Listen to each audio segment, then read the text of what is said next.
you're thinking pull it from going back to the Yes. room meeting? I got you. And then when I had the question mark by, we weren't sure what that was, if it was a CD or printout. It's actually her police report about the extraction report. Okay. And y'all got the copies of the charge? We did. I will take that, I'll take a break after the final of the closing and let y'all make any observations you have about it when you fix it if there's problems. Thank you. Is everybody ready?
ready to resume the trial, would that be correct, from this day? Yes, Judge. And from the defense? Yes, ma'am. Bring in the jury.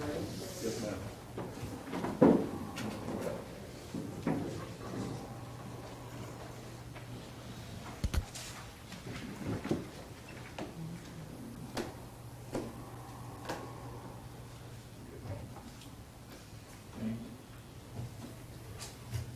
Let's all rise for the jury, please.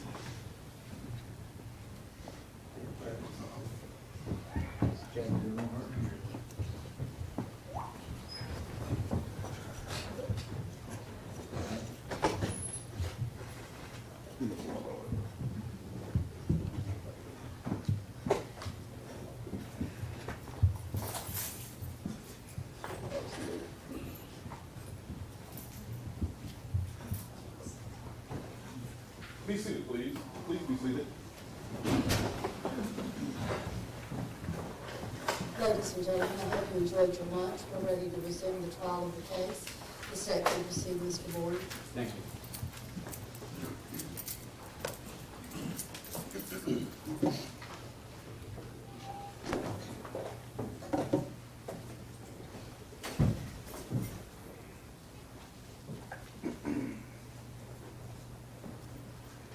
Justice. I'll be happy to talk about justice.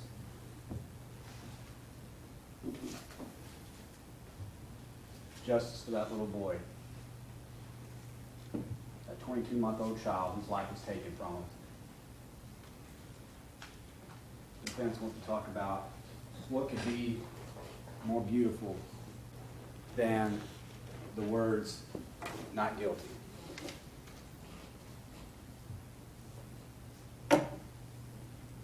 I'm sure in the defendant's ears, this plan would have worked. That's not justice in this case. Justice in this case is nothing more than justice for that little boy. And in this case, it's a verdict of guilty on all counts. The defense talked about it's a hard thing to do. No, the hard thing to do is what you jurors have had to sit through for weeks on end. Having to sit here and listen to gut-wrenching testimony, officers and strangers who cared more about that little boy on that scene than the defendant did. What's the hard thing to do?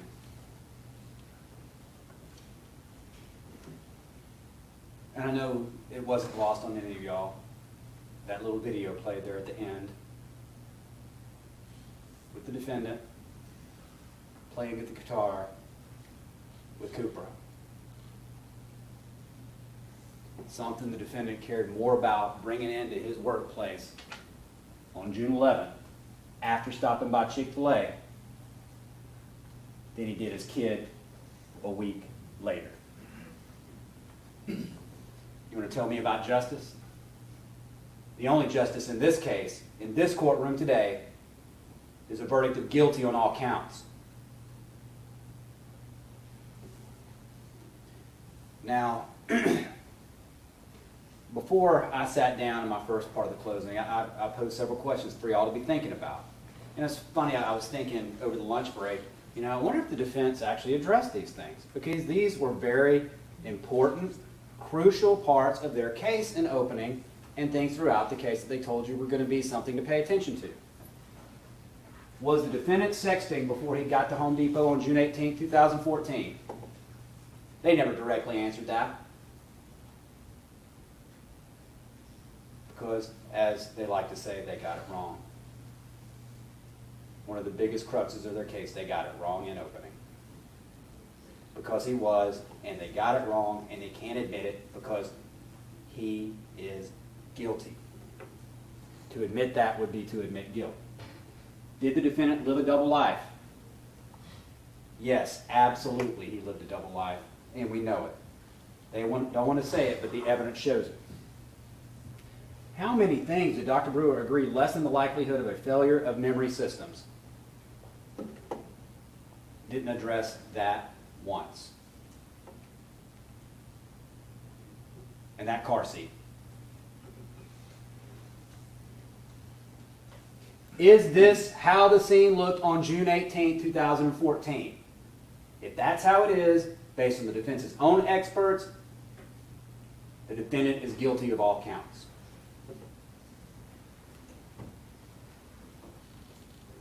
At the end, they talked about this whisper post. Well, he posted stuff all the time. He responded to whispers all the time. But guess what he didn't do? He never said he didn't escape from his son until 10 minutes before he killed him. Not any of those random posts. Right then, what was in his head, 10 minutes before closing the door on that child.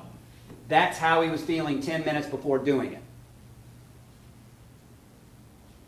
In the last responses, that agreed hug, he is still in the car, carrying on a conversation about his son, and he's acting like he don't remember. Said that this post was a leap to murder. If y'all remember the testimony about the timing, this post wasn't even discovered. This wasn't even in the state's evidence. We didn't get the ability to look at that conversation until well after the indictment. This wasn't a leap to murder. Murder was already there. From the car seat, to lunch, to the video, to the motive, to the mountain of evidence in this case. Why do we bring all this stuff in here about his double life? Imagine a jury not knowing the other side of a defendant in a case like this. That information being withheld from a jury. That jury would be offended not to know who this person really is. All right, now just a brief timeline to go over some times so we're clear on what the times are that we had in this case. Just on June 18, 2014. 12 a.m. to 12:51 a.m. During that time, the defendant was sexting with numerous people. He sent one work email, did one search, and this is key, for the cost of a child passport. Remember, his brother had actually already gotten passports for the kids and things like that. And we'll talk about this whole vacation thing in a second, because I'm going to address everything that he said. One search, cost of a child passport, then followed up by more texting, sexting, things like that, till 12:51. 5:30 a.m. approximately around that time, per the defendant's story, the child wakes up. Cooper wakes up and then goes back to sleep. Sleeps in late. 5:40 a.m. around then, he starts sexting again.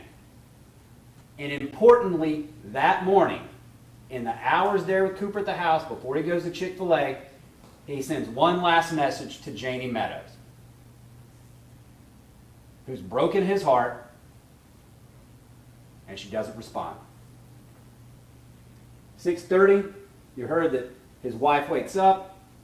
7:15, she leaves. And at about 7:20, 5 minutes after she leaves, he starts messaging again while he's supposed to be watching his child and getting ready. And going back to this, and we're going to get to it in a second. I know I've got it written on my PowerPoint somewhere. They brought up Elizabeth Smith again. Elizabeth Smith, he was going to set up a rendezvous with her, I think is what they called it. Y'all look at the messages. That was like 7:25 a.m. That was way before he even left the house that day. So, just so we're clear on the times. All right, 8:30 to 8:59, around that time is when the defendant left for and was traveling to Chick-fil-A. He was messaging others on the way and responded to one email. One email. And at 8:59 a.m., the defendant brings Cooper into Chick-fil-A. From 9 to 9:20 a.m. approximately, the defendant is in Chick-fil-A eating with Cooper. During that time, he responds to a message from Magnolia Blonde, a woman he'd been carrying on a conversation with earlier, sexual in nature. And at 9:15 a.m., he says, "I love my son and all, but we both need escapes." That's the time. Undisputed the times, 9:20:30 a.m., the defendant and Cooper walk out of Chick-fil-A. And these are all times confirmed. Confirmed that these were accurate. Confirmed by Greg Sanders at Home Depot. confirmed by R.B. Smith with Cobb County Police, checking the times of the phones, checking the times of the receipts, checking the times of the videos at Chick-fil-A, and accounting for any difference in time. He continues the conversation. Agreed hug, we both need that, at 9:24:28 while still in the car with Cooper. 9:24:42 a.m., he first appears on one of the treehouse parking lot camera videos coming in the side area. 9:25:38, car comes to a stop, and at 9:26:15, the defendant shuts the door on Cooper. And you saw all that time in there he was sitting. Over 30 seconds in the car with that child. And you remember the defense showed you that one video where he parked kind of up close and he's in the car for a while? Y'all remember seeing how he was in there moving around, going to get this, going to get that? There ain't no way he missed that child. 12:41 to 12:43. Defendant goes back into the car, throws light bulbs, stops on the way. 4:16 p.m., the defendant drives away. As we said at the beginning, I know it's good to take in all perspectives. In this case, luckily, the police didn't just come in and take the defendant's word for it about what happened. They knew something was wrong. You take one look at that car seat and you know something is wrong. Now let's get this square from the get-go. That defendant, when he had his probable cause hearing 2 weeks after arrest, 2.5 weeks after arrest, which somehow magically got moved up without anybody consulting the police, he's still only charged with a negligent homicide at that time. We talk about a rush to judgment. They had the evidence they had, but he had only been charged with a negligent homicide at that point because the investigation was continuing. He wasn't charged with the intentional homicide until it goes to grand jury. So perspectives. This wasn't just based on the defendant's statement, motivated to try to lessen his culpability. Cooper's perspective, the evidence at the scene, patrol car video, witnesses, video evidence, computer and phone evidence. Now let's talk about some of the defendant's arguments. I could sit up here and go through every witness that has testified, and you would probably all jump out of that jury box and come try to kill me. Because y'all have heard the facts, and y'all are ready to get to it. I understand. But I would be remiss if I did not go over and address some of the defendant's arguments, because they don't need to be hanging out there because they're wrong. First of all, Leanna Harris. Leanna Harris was never going to accept that her husband was capable of this.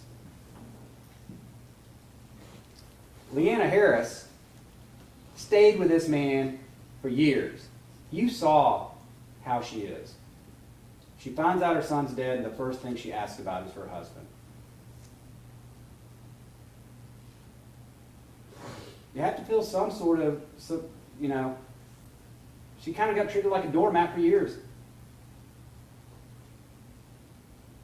And to say that she shouldn't have been, the police shouldn't have looked at her and her actions as suspicious that day, ladies and gentlemen, she admitted it from the stand. Yeah, when I watched that, absolutely. That doesn't look right. So the police should just ignore it. Absolutely not. The fact that his friends knew about his problems, we heard that. His friends knew about his problems. They didn't know the extent of this. You heard from every one of them, as much as they tried to say, you know what, he had a porn addiction, this or that. None of them knew the extent of what life he was leading in June of 2014. Demeanor. They want to talk about demeanor. Okay. They say he was broken in that police interview room. He used to work with the police. You don't think he knows he's being recorded in there? Come on. He's huffing and puffing, and you saw his behavior there. You saw his behavior at the scene. You saw his behavior in that patrol car. And you go back, and the defense said, you can watch videos. Heck yeah, anything that y'all want to watch and review again, you can. If it's important to you, we ain't hiding from it. Review whatever you want. Because you look at that patrol car, and you see exactly what's going on. You look at that interview, you see what's going on.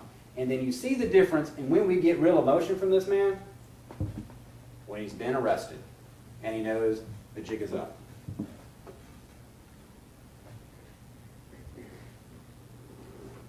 child free. Okay. Tell me this. 2 weeks after a person has left a child in a car, you've got all this evidence coming up. A detective would be insane not to think that a typing in of a website called Child Free is not something that should be addressed. And 2 weeks after, at a probable cause hearing, Detective Stoddard told a judge just that. Now, he said he didn't know if it was search or it was this or that, but we found out what it was. We found out he actually typed it in. And he said at that hearing, yeah, it was back in April. But yes, that is something that somebody would want to know. Now, of course, it was the detective's investigation that found out, okay, his friend suggested it. Let's be clear about this. Defendant typed in that website. And after he said grossness, he still went and reviewed 2 other articles on that website that espouses living a child-free life. After he says grossness. So let's just be clear about it and be completely honest about it. Because the state, we didn't even bring that up in opening. The defense puts it out there, so of course we're going to address it and say, hey, yeah, this was here, and we admitted, look, this is why it was here. They argue about that the defendant would have deleted information from his phone and things like that. First of all, y'all know from everything you've heard about him, from even his friends, he's this grandiose personality. He gets mad when people in a restaurant, his friend may know more people and things like that. He's a know-it-all. He never thought the police were going to get onto his act. He knew all along, I'm going to be an advocate for this. Also, as one of the witnesses told you, somebody who has, and y'all know this, someone with an obsession like this, what was most important to him in his life? What was most important to him? Do you really think he was going to go delete all that stuff he'd accumulated over the years? These pictures of random women? These conversations? Absolutely not. Because that meant more to him than that child. And then, if you remember, several times throughout the investigation, both at the scene, with Detective Piper, Officer Piper at the time, in the car, even with the detectives back in the interview room, he kept trying to finagle his way in to getting access back to his phone. Well, I need to call some people. Well, I need to get some numbers off of this. Because he realized once he got detained, this is not going how I planned. And criminals get caught all the time. It's one thing to say and come up with a plan and say, I'm going to do A, B, and C. And it's a whole other thing once you pull the trigger. It's a whole other thing when you actually have to look at your dead son in the car. How are you going to react to cover this up? Okay. Detective Stoddard lied. We've heard that over and over and over again. Let's get a couple of things clear right off the bat. That whole thing about Detective Stoddard, now he's sitting right there. I'm going to talk about him because he's sitting right there. Y'all saw him. He got testy up there on the stand. He got a little bit out of shape. He's been investigating the death of a 22-month-old child for over 2 years. He has been living this case, pouring his blood, sweat, and tears into interviewing everybody under the sun that he can. And this is what he had to deal with. The definition of the word research. All this is founded on the definition of the word research. Ladies and gentlemen, that's exactly what the defendant did. He researched this evidence. The Detective Stoddard never, ever, ever, anywhere, and we cleared that up, said that he Googled this or anything like that. Let's look at a basic definition of what research means. The definition of research includes any gathering of data, information, and facts for the advancement of knowledge. That's exactly what he did. He goes to a website. He sees a video that's called How Hot Does It Get in a Parked Car? He has interest in it. He clicks on it. He gains information to advance his knowledge of how this works. He had gained information from watching an advocate. He had gained information from getting these emails. So this whole thing is a farce, saying that the detective sat there and lied at a probable cause hearing when he said he researched this. Because that's absolutely what he did. They're lawyer games, to be quite honest. They're word games. Absolutely. Let's go to another one. Let's go to another one of these. He lied when he said he was in the frame and that he had a clear view. What did he say? What was the first witness, crime scene tech, Shumpert, the first one to come out and take pictures? And Greg Sanders. When you're in the frame of the car, there between the door and the car door and the inside, in the frame of the car. When you're in the frame of the car, do you have a clear view? Absolutely. No doubt. Now, at the probable cause hearing, and we'll put it in context in a second, well, what did he mean by that? He always said he's in the frame of the car. He never said he put his head in that car. He never said he actually saw something. What you have is the defense playing word games and not putting it in context. So I asked them, are they lying to you?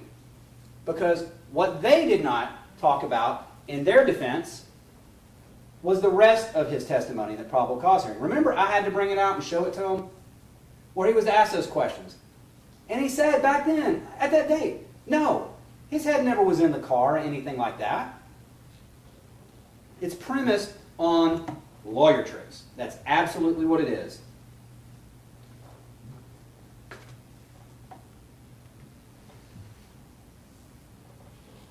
The phone called Little Apron Academy.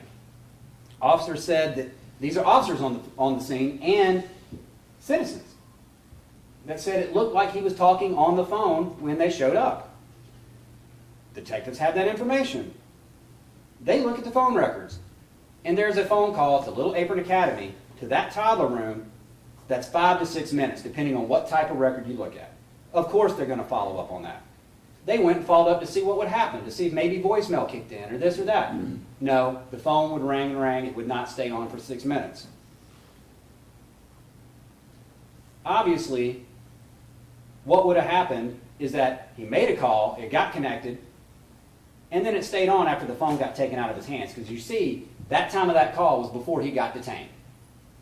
Now, Michelle Gray, honestly, who knows if anybody talked to him? I don't know. The police don't have an answer for it either. Michelle Gray admitted to you, yes, when you looked at it in its entirety, all the evidence, it does look suspicious. The defense would just want you to not follow any angle in this case and sit on their hands. He did exactly, Detective Stoddard did, what even Michelle Gray says he should have done. And you saw that slide they had down there. I think they clicked it real fast and didn't talk about it because it was wrong again. Because they argued, oh, you know what it was? The police must have hit redial when they took the phone. Well, we know that's not true because there are 2 phone calls in the records. And if you remember, the defendant in his own statement corroborates that and says, I called Little Apron twice. So them trying to put that up on that board is completely false and untrue.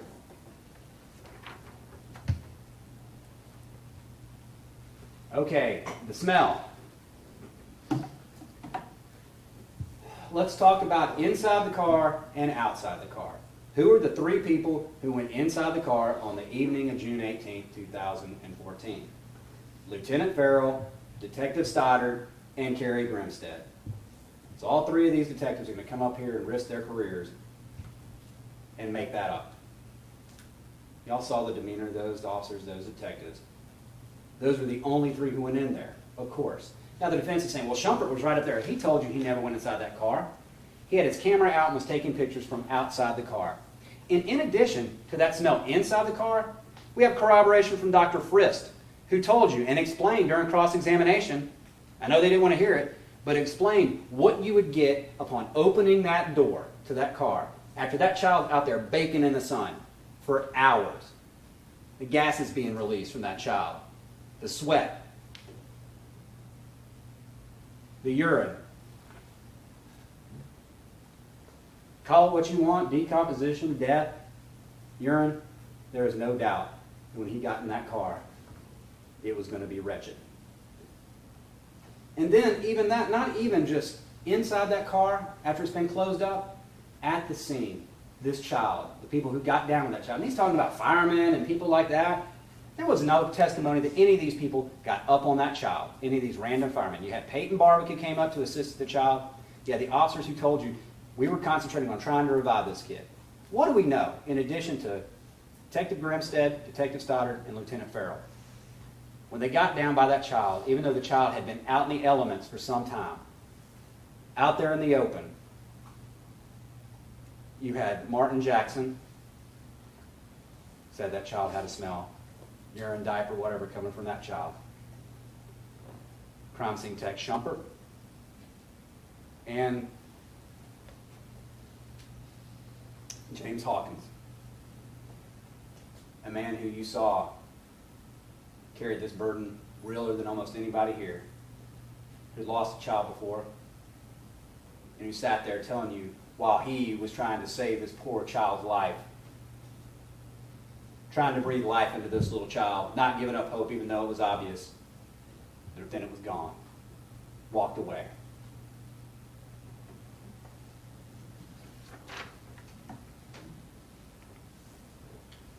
Okay, the parking lot. They talked about this being a choice parking lot. We already talked about it. Y'all saw the video. All the other spots, that spot was open, none of the other ones were. That was a spot where there was only one possibility of having a car parked anywhere around him, the way it was positioned, and there was already a car there. That's where he backed up, pulled around, and pulled in. And then we talk about the wood line. If he would have backed into all that shade, if y'all remember from the video and everything, there's a huge wood line right there. The shade is coming because the sun's on the other side.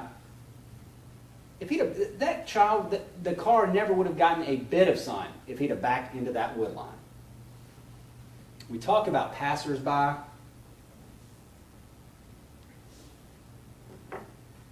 You got these people walking by a car that has tinted windows in the back. They don't see anything. Everybody wishes somebody would have heard that child or seen that child. But you know what? This wasn't their child. This wasn't their car. They hadn't been inside that car with that child that morning. They hadn't gone back into that car at lunch. They hadn't got back in that car, inside it, at the end of the day. That's a red herring. Accident. The defense talked about accident again, and they skipped over the part again. They just skimmed over it. Remember, accident only applies if there is no criminal negligence. If there is negligence, you can't apply accident. Accident does not apply in this case. Again, well, we should say it's an accident. The defendant tried to tell him it was an accident. Well, of course he did. It would be preposterous for him to say, you know what, I intentionally murdered my child, cuff me. No, that would not have been according to his plan. And this argument about all murder counts are the same. Are we in the same courtroom? Didn't we go over the law on this? Didn't we talk about the different mental statuses for the different types of murder? We absolutely did. These are not the same types of murder.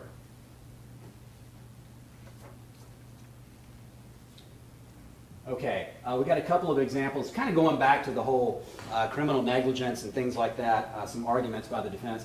They gave you an example of crossing the street with kids, knowing that it's bad traffic. Actually, if you look at the law, as we went over and we talked about what the elements are, that could be cruelty in the first. That's actually more serious than a criminal negligence. You walk across knowing that your child may get hit. That's not a good example. Example 2. Possibility of leaving a child in a car to run into an office and something bad happens. A, it's got to be foreseeable. B, yeah, they probably get charged with the crime too. You're right. Here, the knowledge is the knowledge of the danger, and that he should take precautions instead of paying attention to his other life. He knew the dangers of this more than anybody. He knew the dangers. If he really forgot, he knew he could. You can take all these precautions to guard against it.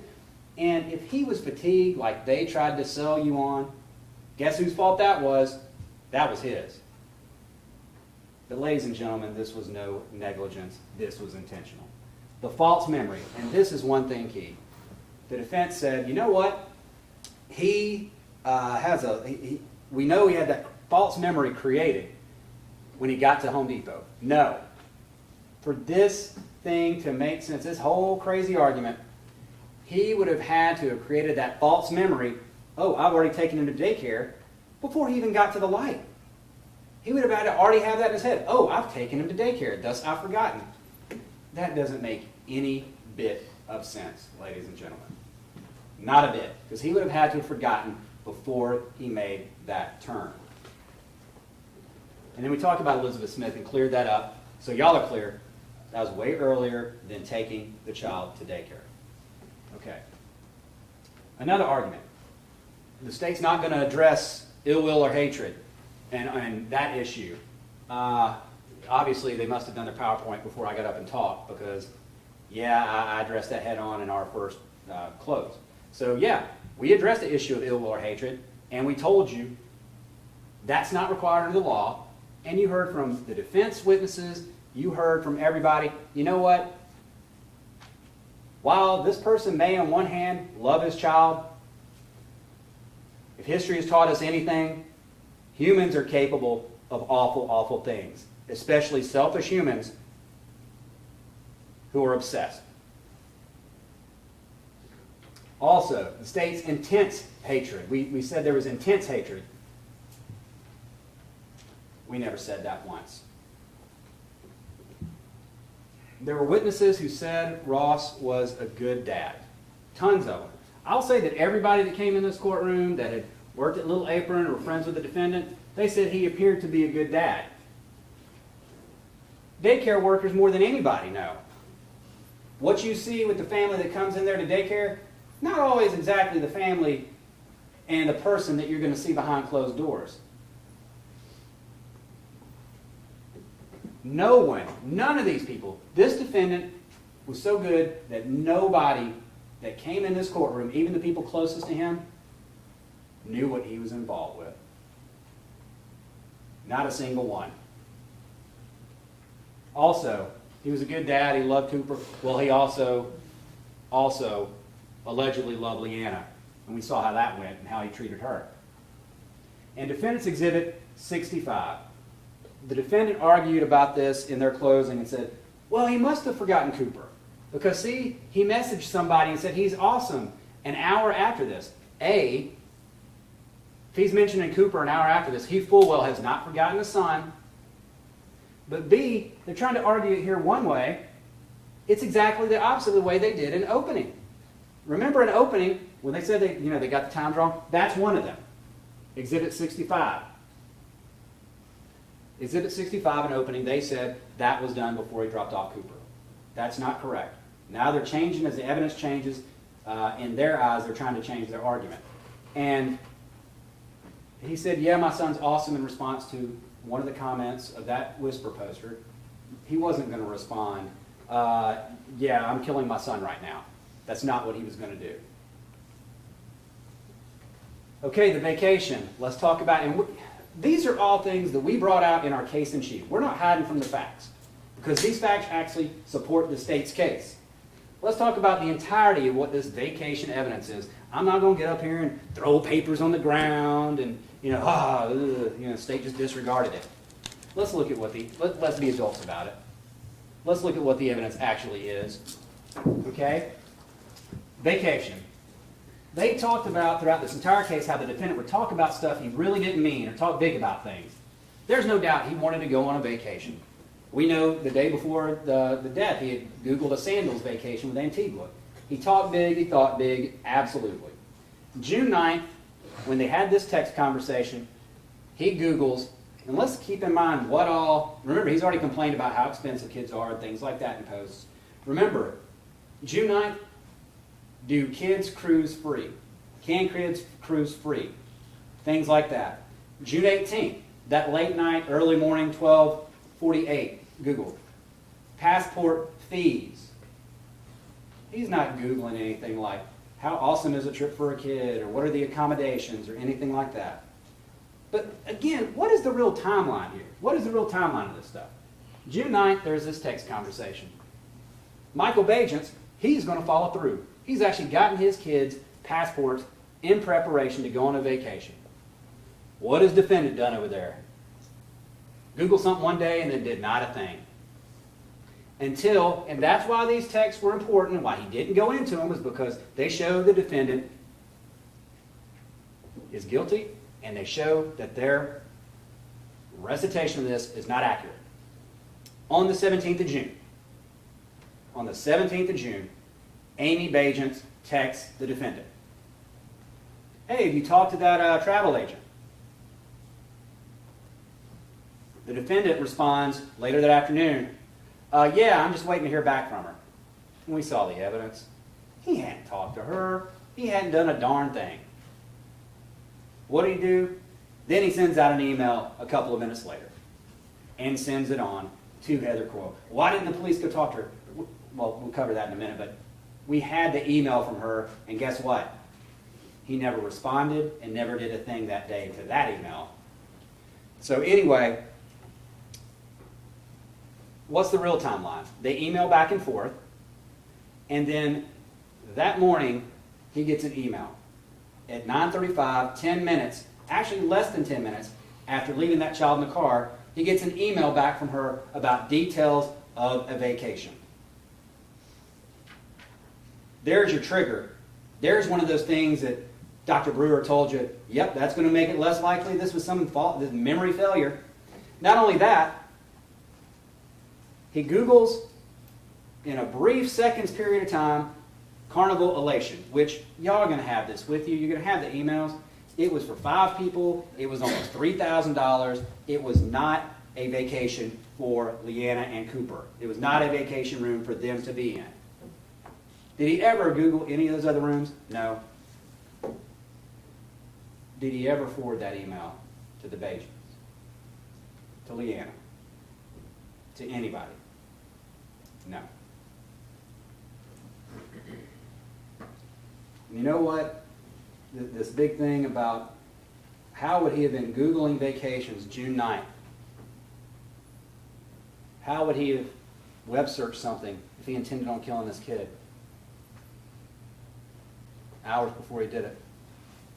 I'm not up here saying that he wasn't conflicted about it. Common sense would say he probably vacillated back and forth until the opportunity presented itself, and he finally pulled the trigger.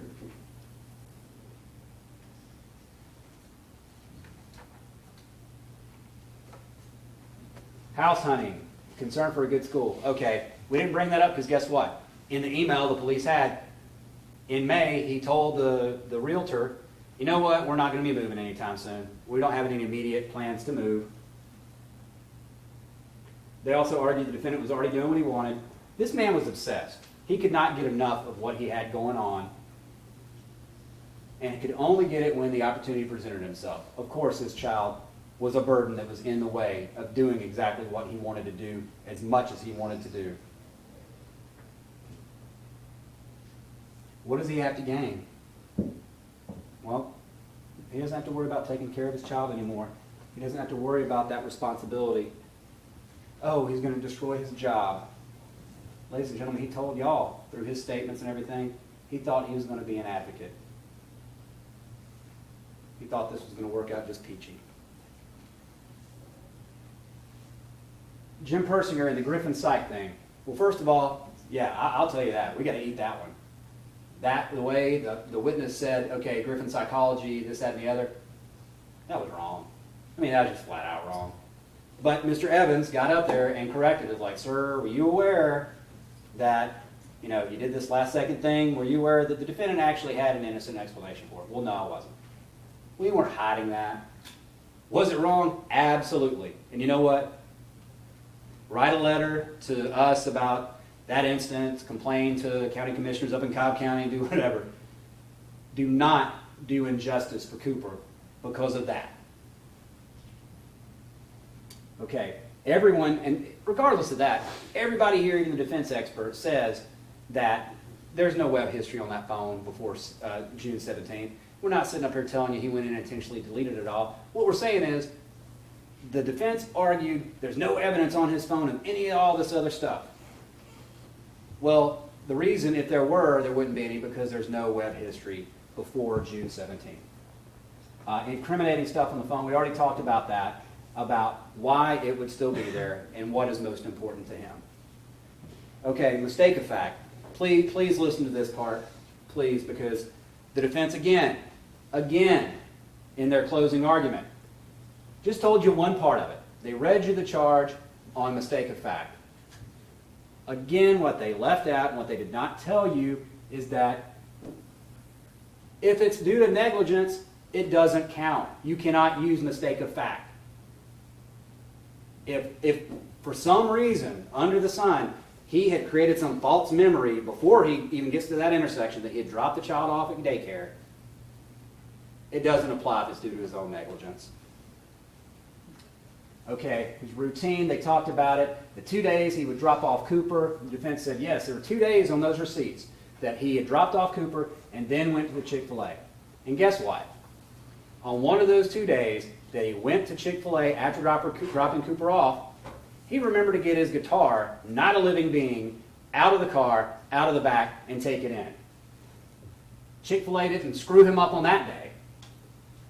Redmond, Mr. Redmond at Chick-fil-A says he's not usually out there for breakfast. The defense tried to sell you this like he had never seen Cooper before. If y'all remember, I know it was weeks ago, but Chris Redmond sat up there and told you, you know what?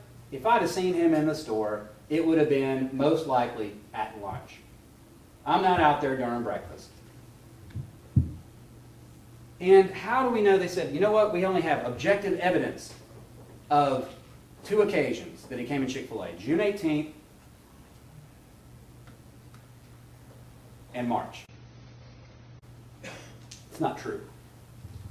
Unless they're calling their client a liar. He said, yes, I go in there 2 or 3 times a month. Not only he said that, Leanna said, at the day of the incident, on the day of Cooper's death, yes, he would go every couple of weeks. And not only that, the little Apron Academy employees told y'all, yes, there were occasions he would go by Chick-fil-A with Cooper before they came to daycare. In fact, the defendant got Azor Hawkins and them some Chick-fil-A one day, and I think that was in April. Okay, the placement of the car seat for the 3D scans. First of all, the state did not even introduce those photos. They didn't even introduce those photos regarding the car seat and the little thing that's up or down on the car seat. Now, we went in and it wasn't addressed that we went in and the photos and the scans that y'all got were accurate. That wasn't rebutted at all. What you were presented by the state was absolutely accurate. And you know what? Nobody noticed it. Give it to the defense. They saw that. They absolutely caught it. And you know what? We wanted to make sure that you guys got what is accurate. And not only that, y'all are going to have the photographs. Y'all are going to have them back there. If you're looking at those car seats, look at the difference it made. It wouldn't have made one inkling of a difference as to whether the defendant saw that child. There's no doubt. Look and compare those photographs.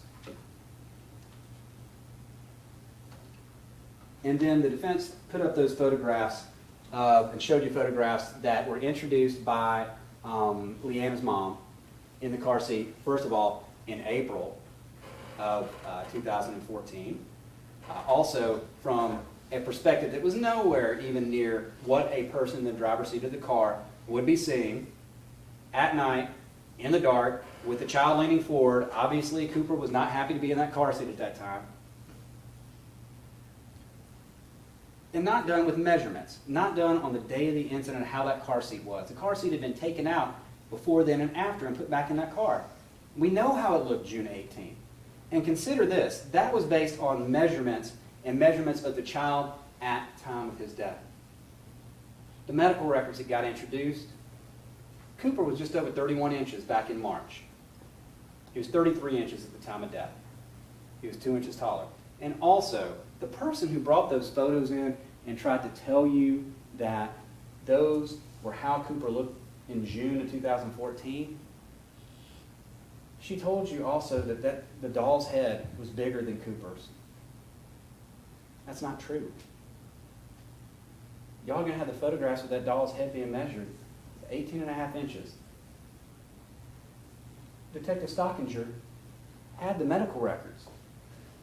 Even in the medical records in March of 2014, 3 months before Cooper's death, the child's head was already larger than the doll's. He was 19 inches, the circumference of the child's head. So it just shows right there. I'm not saying her mom's lying. But her perspective is different than actual objective, subjective evidence. And the objective evidence is we actually gave the defendant the benefit of the doubt. That doll's head's actually smaller than Cooper's would have been on the day of his death.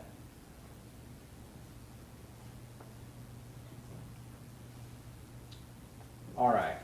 I'm going to go back now to just going through some of the witnesses. Not going to go through what everybody said or anything like that. Just to remind y'all who the people were that have testified and generally what they had to say. Okay, we've got all the people at the scene. Now, what did all these people say? From Officer Piper, Gallimore, Hawkins, the civilians, on and on and on. What did we learn from these people? Back like 4 weeks ago, 5 weeks ago. Well, we learned the car seat was inches from the defendant. We learned where it was positioned. It would have been impossible not to see that child. We learned that the defendant not once, not twice, but 3 times had gone back to that car. Not once, not twice, but 3 times had been in a position to see that child's head. We knew that, and we learned from the photographs there, the work bag was to the right.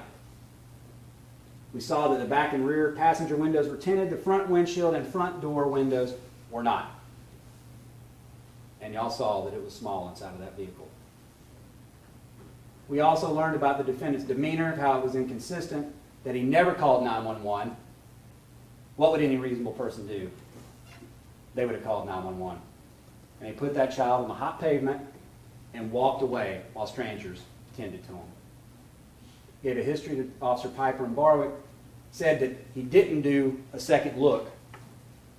Already within minutes, talking about he had not done his second look. And you could tell he was not expected to get it. He did not expect to get detained that day. What else did we learn about the scene? Well, first, we learned that within minutes, this person who evidently, allegedly, has just realized that his child is dead and it's his fault, and he's in the back of that patrol car complaining about it being too hot. Looking around the scene, and you saw the video where he would yell and he'd look around and be fine. You saw that he was interested in his phone. He was talking to Piper about being in law enforcement. And you saw right there, if there was any doubt, you're like, maybe he couldn't hear him in the car or something. No. Officer Piper was in the car, leaned down with a barrier in between, and the defendant in that setting could hear him just fine, could hear her just fine. Okay, the other employees, I think you kind of got the gist of what we're doing here. So I'm not going to go through slide after slide of all these details of everything that y'all saw, because now we're getting a little bit closer in time to when where we are right here today. The Chick-fil-A employees and Home Depot security. We heard from Kyle Weston and Chris Redmond about his time at Chick-fil-A. We know that he's a regular in the restaurant and in drive-thru. We learned from these witnesses, from Greg Sanders, that found out he'd come back to his car at lunch, was in the car over 30 seconds, sped out that afternoon, and Greg Sanders confirmed that those times were accurate. You heard that from these records from Little Apron as well that they got from security. The defendant was the one to bring Cooper almost all the time, at least 80% of the time. And let me just say this, going back to, I know we talked about Detective Stoddard and that in the frame. We had numerous witnesses say, yes, you have a clear view in the frame. Greg Sanders even said, yes, he is in the frame. If you look in there, there's a clear view. So just to touch on that, because that was in my head. Little Apron Academy, you heard from Melanie Gibson, Azure Hawkins, Kiata Patrick, and Michelle Gray. The defendant brought him most mornings. He called if he was going to be running late. They didn't call if a kid did not come into school, and the defendant full well knew that. And Leanna admitted that she told them that Cooper was in the car and that's the only place he could be. They told you the defendant went to Chick-fil-A with Cooper sometimes and then brought him in. And that when he brought Cooper in, after having gone to Chick-fil-A with him for his big father-son breakfast, that Cooper was always awake. We heard from Winston Milling and Alex Hall. They talked about the kind of the actions of the day. Y'all are going to remember all this. You heard from Regina and Brandon that he cared enough to bring his guitar in one day, a week before this. You heard from Winston and Alex that it was decided the night before they were going to go to that movie. And then they were going to go at 5 p.m. The defendant said he was actually going to possibly pass on lunch. And then said, you know what, I'll go if y'all drive. They also told you that it was unusual to drop the defendant off at the car. No reason he couldn't take light bulbs in.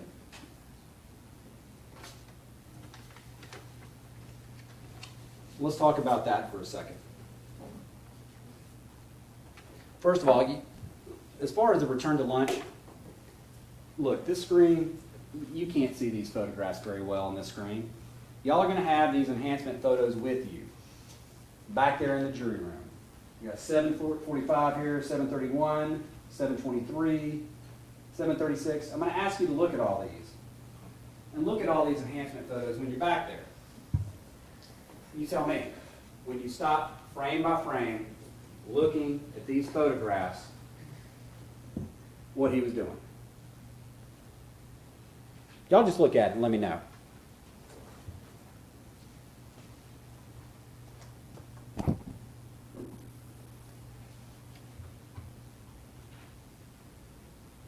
Regardless,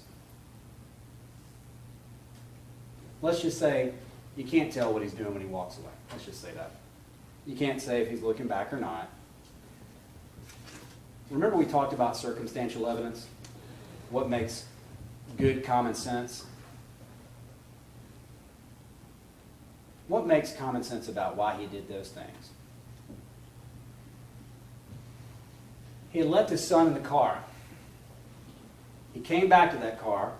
As y'all saw, as the defense admitted, when you open up that car and you're there inside the frame, you have a clear view inside. As you're approaching, before you get to the frame, you have a clear view. And then he avoids putting his head in. Let's think about that. What makes good common sense? Why would he come up to a car, open the driver's side door, not go to the passenger door, not go to the back door to put these in, not go into work, into the driver's side door, open it, and instead of getting in to put it down, stop and keep your head up and throw light bulbs? Who throws light bulbs? Why would you throw light bulbs? Because you didn't want to get in the car, because you knew what was in there. What else makes common sense? A person passes by him and stops. The defendant stops. Pulls out his phone, as you're going to see in those frame pictures. Doesn't have it out immediately. And at some point holds it up. And then after the person walking by clears the car, he starts walking again. Common sense. What's the explanation for that? Of course, he was worried that person was going to go by the car. There's a saying that coincidence is a messenger sent by truth. Well, there's also a saying by Yogi Berra that that's too coincidental to be coincidence. Gotta love Yogi Berra, rest his soul. And I think we all get what he's saying. I think what is the saying? Fool me once, shame on you. Fool me twice, shame on me. All right, the rest of the detectives, we had the high-tech detectives, we had the expert witnesses, we had the other detectives in the case, we had the evidence of the double life.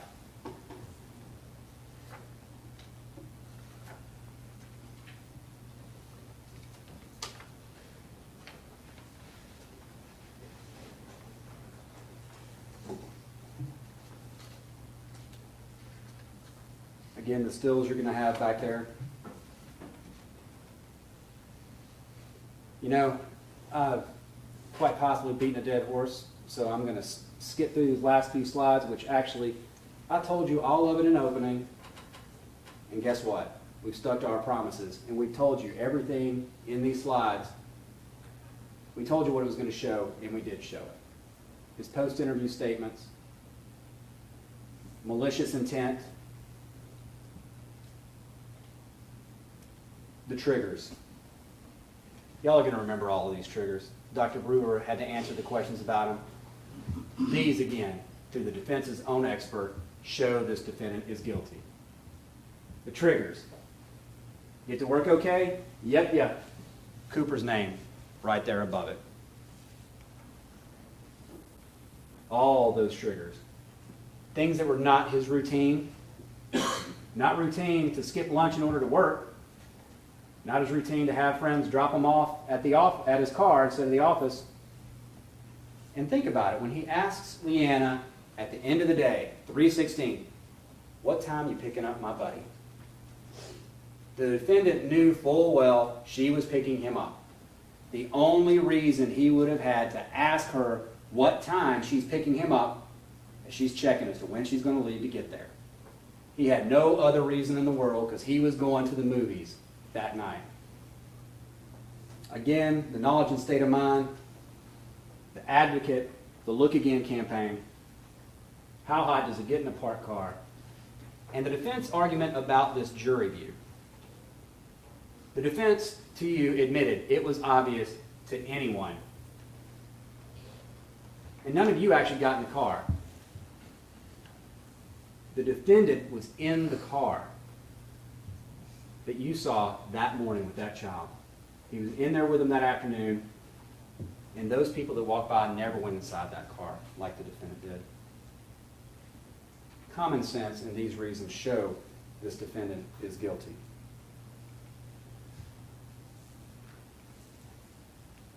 We talked about justice. I know this has been a long several weeks for y'all. I think it has been for everybody. And you know, one of the things we can get caught up in our jobs as far as attorneys is, you know, arguing about the law and arguing about semantics and word games and things like that, and kind of forgetting why we're here.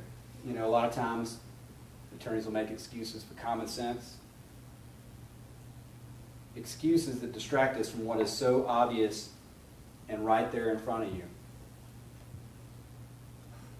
Now, we've heard a lot in this case about wordplay, talked about burdens of proof, argued over legal terms, you heard objection, you heard some jawing back and forth between the state and the defense. Right here, right now, let's get back to what this case is about. This case is about justice, and it's about that little boy, Cooper Harris. Today, that boy would be 4 years old, in pre-K, getting ready to go to kindergarten, maybe learning how to play t-ball. I guess as much at that age you have to learn how to drop the bat before you run to first rather than actually playing anything.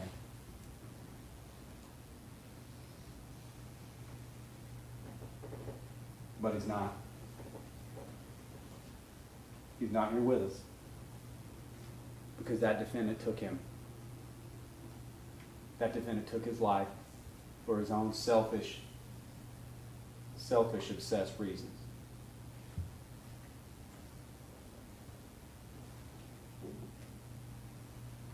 That little boy's never going to get that chance. And those chances he would have had.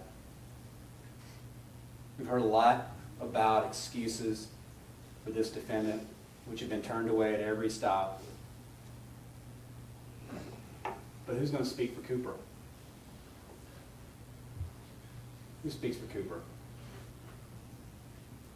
The witnesses and the officers at that scene who carried that burden of what they saw that day, who cared more about that child on June 18th in this defendant. Defendant who was concerned and crying finally when he was worried about the metal toilet he's going to have to use the bathroom in and the uncomfortable cot. Woe is me.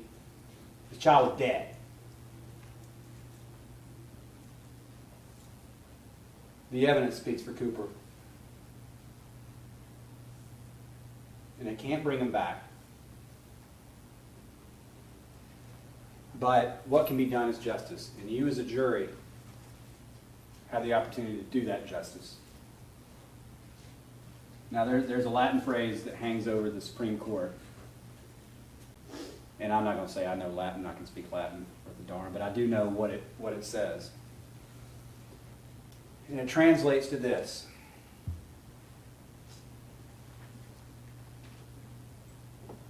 Let justice be done,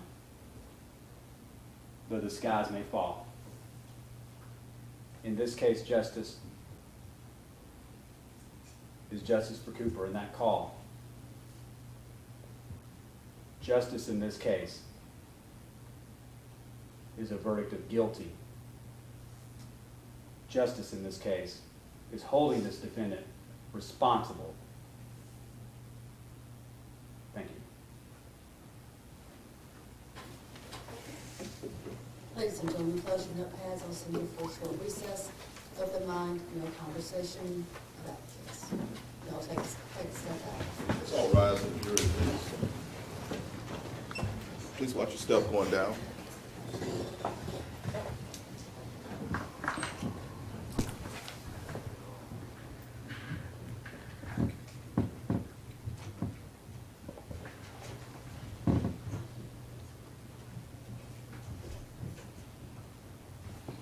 Please watch your step going down.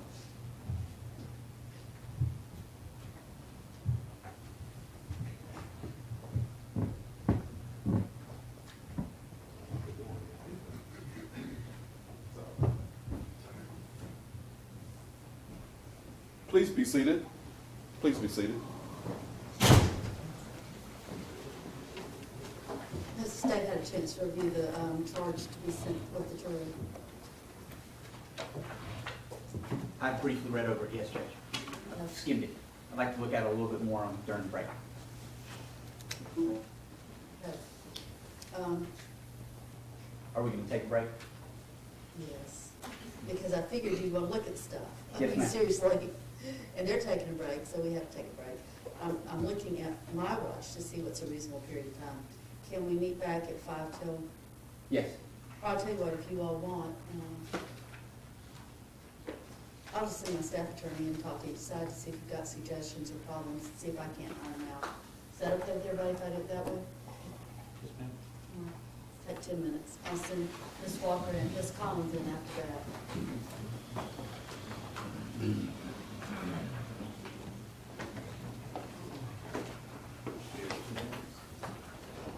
What we are? Okay. We can do that. Have you noticed all this line on it, got all kinds of mess? Yeah. I noticed that. Just to make life a little harder? I got you. You got You do. We would. Yeah, I got all.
he does, I have some questions. Yeah, that's a question real fast. I take the fifth.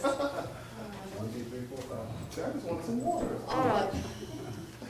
I want to get them charged, and it's time to do it. I'm not going to give them the written charge. We can look at it this afternoon. I'll give it to them in the morning.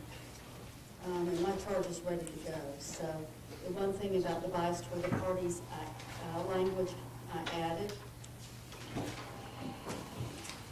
So with that, I'm going to move forward. That on page 4, Your Honor. I don't have that one. I have my own charge. Okay. Without witness attack, that part, bias, the language, is that what you're talking about? Yes, ma'am, you had just mentioned you had added the language. I was just making sure I knew where you were referring to. I think it is on your page 4, but it's not mine, because my Okay. charge is different. All right. The other issue, Your Honor, is on, as to counts 2 and 3, the felony murder counts. It's on page 9 of what we've been provided. It reads, "A person also commits the crime of murder when in the commission of a felony. That person causes the death of another human being with or without malice." And it goes on to specify the predicate felonies for counts 2 and count 3.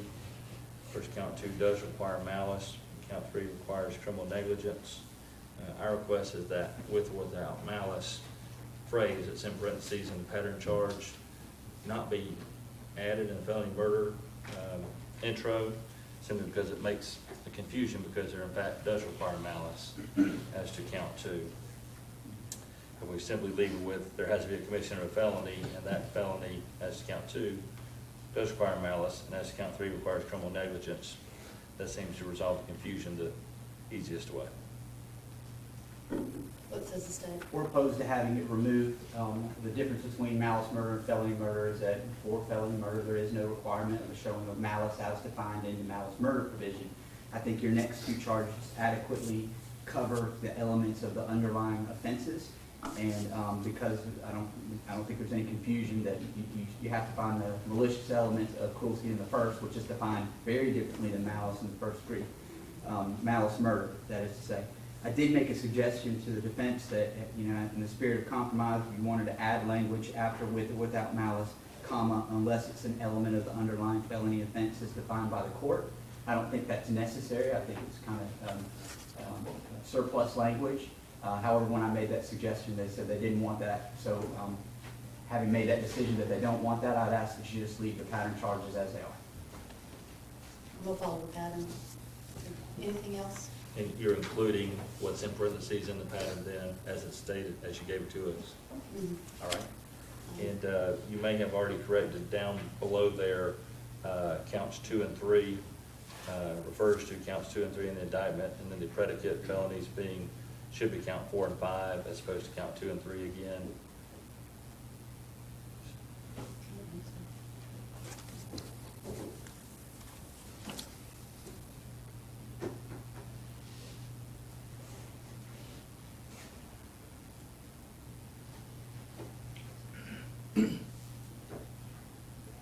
No, I don't know what you're talking about. Under the specificity as to count 2 and specificity as to count 3, you then have count 2 and 3. And it reads, "If you find and believe beyond reasonable doubt that the defendant committed the homicide alleged in this preliminary indictment as to count 2 or count 3, at the time the defendant was engaged in the commission of the felony of," and you then have count 2 and count 3 again. But it's actually count 4 and count 5 are the actual underlying felonies. I see. Thank you. Following that, you then have counts 4 and 5, where you have repeated what you've already given in count 2 and 3. Mhm. Our request is that you not repeat it again, just simply say count 2, comma 4, and count 3, comma 5, as opposed to doing it again. I'm going to repeat it. All right. And then as to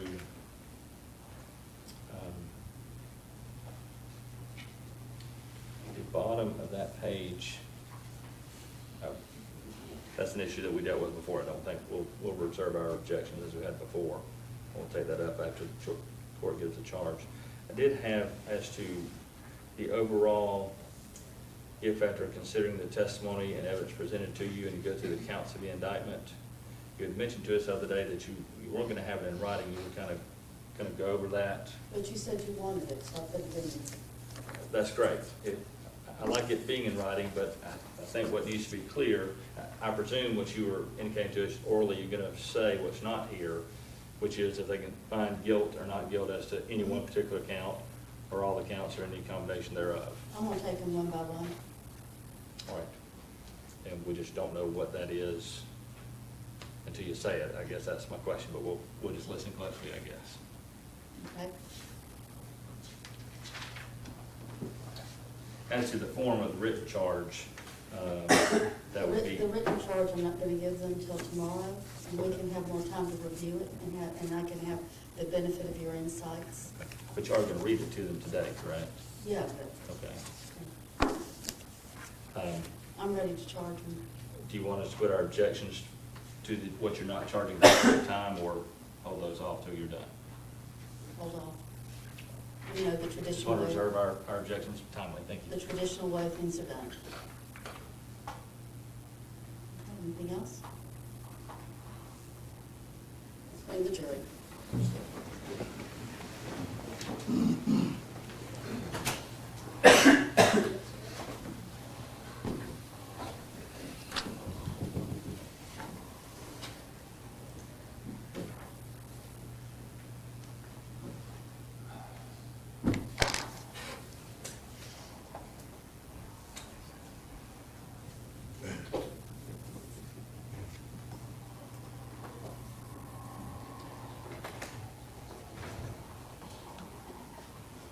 Let's all rise for the jury.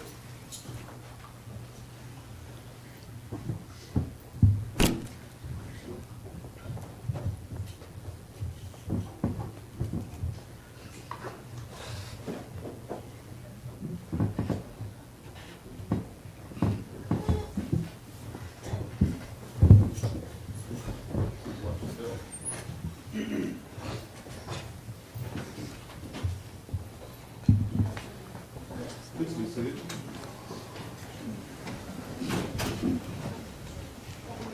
Which one is recording? Is this the one for me? This is the one for me to record. I guess I will find it.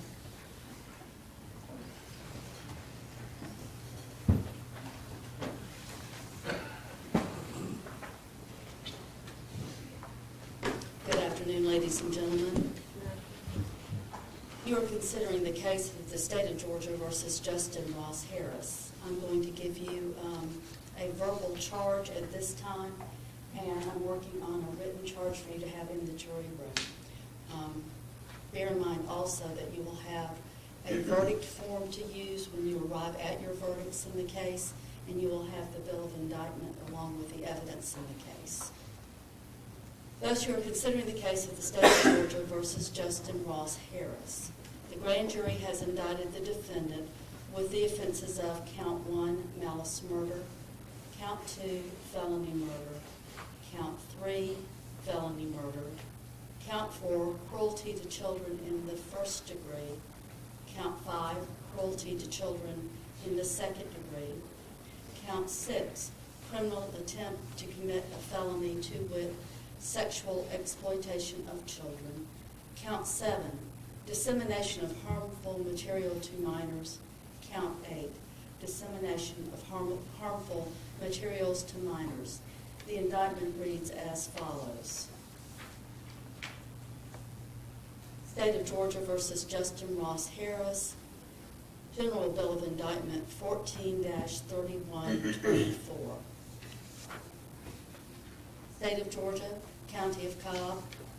In the Superior Court of said county, the grand jurors selected, chosen, and sworn for the County of Cobb, to wit, and their names are listed thereafter. Count 1.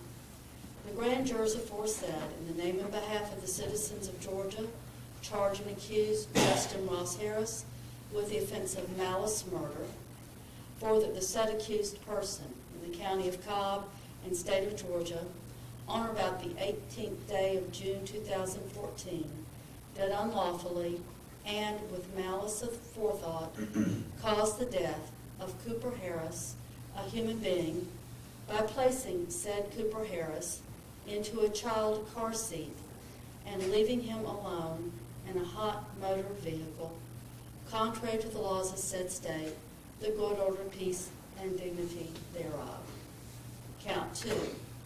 In the grand jurors aforesaid, in the name and behalf of the citizens of Georgia, further charge and accuse Justin Ross Harris with the offense of felony murder, for that the said accused person in the county of Cobb and state of Georgia, on or about the 18th day of June 2014, did commit the offense of murder when the accused caused the death of Cooper Harris, a human being, while in the commission of a felony, to wit, cruelty to children in the first degree, did maliciously cause said Cooper Harris, a child under the age of 18 years, cruel and excessive physical pain by leaving said child alone in a hot motor vehicle, contrary to the laws of said state, the good order, peace, and dignity thereof.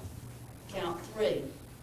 And the grand jurors aforesaid, in the name and behalf of the citizens of Georgia, further charge and accuse Justin Ross Harris with the offense of felony murder, for that the said accused person in the county of Cobb and state of Georgia, on or about the 18th day of June 2014, did commit the offense of murder when the accused caused the death of Cooper Harris, a human being, while in the commission of a felony, to wit, cruelty to children in the second degree, did with criminal negligence cause said Cooper Harris, a child under the age of 18 years, cruel and excessive physical pain by leaving said child alone in a hot motor vehicle, contrary to the laws of said state, the good order, peace, and dignity thereof.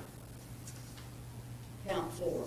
In the grand jurors aforesaid, in the name and behalf of the citizens of Georgia, further charge and accuse Justin Ross Harris with the offense of cruelty to children in the first degree, for that the said accused person in the county of Cobb and state of Georgia, on or about the 18th day of June 2014, did maliciously cause Cooper Harris, a child under the age of 18 years, cruel and excessive physical pain by leaving said child alone in a hot motor vehicle, contrary to the laws of said state, the good order, peace, and dignity thereof.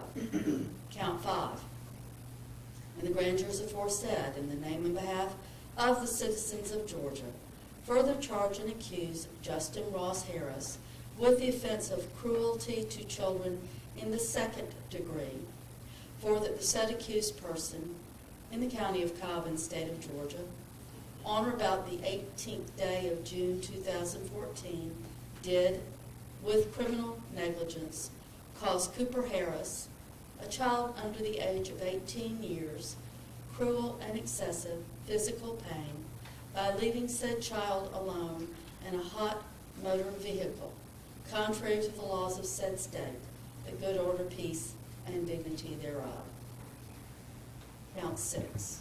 And the grand jurors aforesaid, in the name and behalf of the citizens of Georgia, further charge and accuse Justin Ross Harris with the offense of criminal attempt to commit a felony, for that the said accused person in the county of Cobb and state of Georgia, between the first day of March 2014 and the 18th day of June 2014, did knowingly and intentionally attempt to commit the crime of sexual exploitation of children in violation of Code Section 16-12-100 of the Official Code of Georgia, in that the said accused did perform an act, to wit, the accused did request that Chelsea Doster, also known as Georgia Girl 1997, a minor female under the age of 18 years,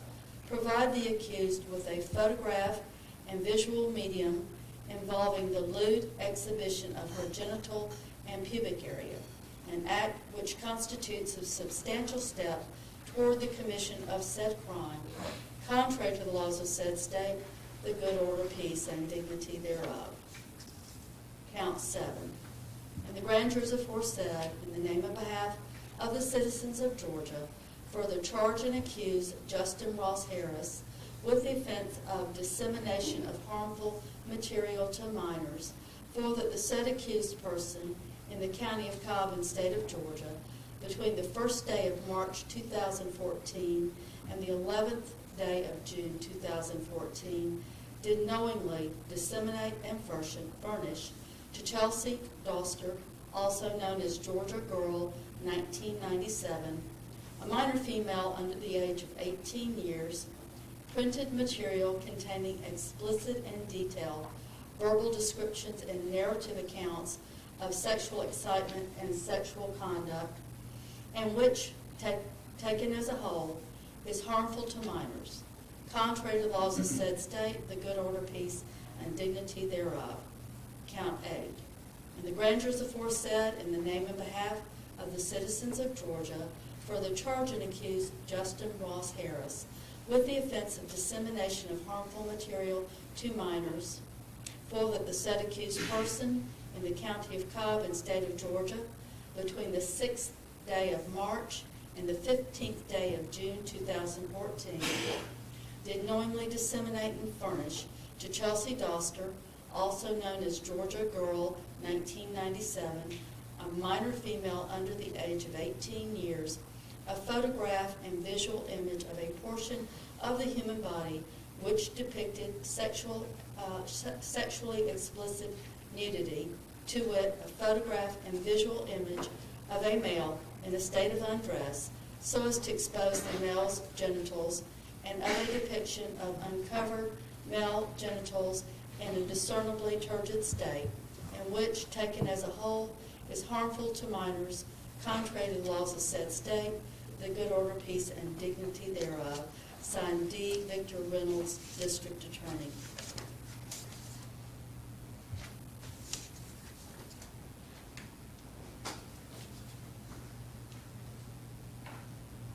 Approval returned September 4, 2014. Ladies and gentlemen, the defendant has entered a plea of not guilty to this bill of indictment. The indictment and plea form the issue that you members of the jury are to decide. Neither the indictment nor the plea of not guilty should be considered by you as evidence. Ladies and gentlemen, the defendant is presumed to be innocent until proven guilty. The defendant enters upon the trial of this case with a presumption of innocence in his favor. This presumption of innocence remains with the defendant until it is overcome by the state with evidence which is sufficient to convince you, the jury, beyond a reasonable doubt, the defendant is guilty of the offense charged. No person shall be convicted of any crime unless and until each element of the crime is proven beyond a reasonable doubt. The burden of proof rests upon the state to prove every material allegation of the indictment and every essential element of the crime charged beyond a reasonable doubt. There is no burden of proof upon the defendant whatsoever, and the burden never shifts to the defendant to introduce evidence or prove innocence. When a defense is raised by the evidence, the burden of proof is upon the state to negate or disprove it beyond a reasonable doubt. However, the state is not required to prove the guilt of the accused beyond all doubt or to a mathematical certainty. A reasonable doubt means just what it says. A reasonable doubt is a doubt of a fair-minded, impartial juror who is honestly seeking the truth. A reasonable doubt is a doubt based upon common sense and reason.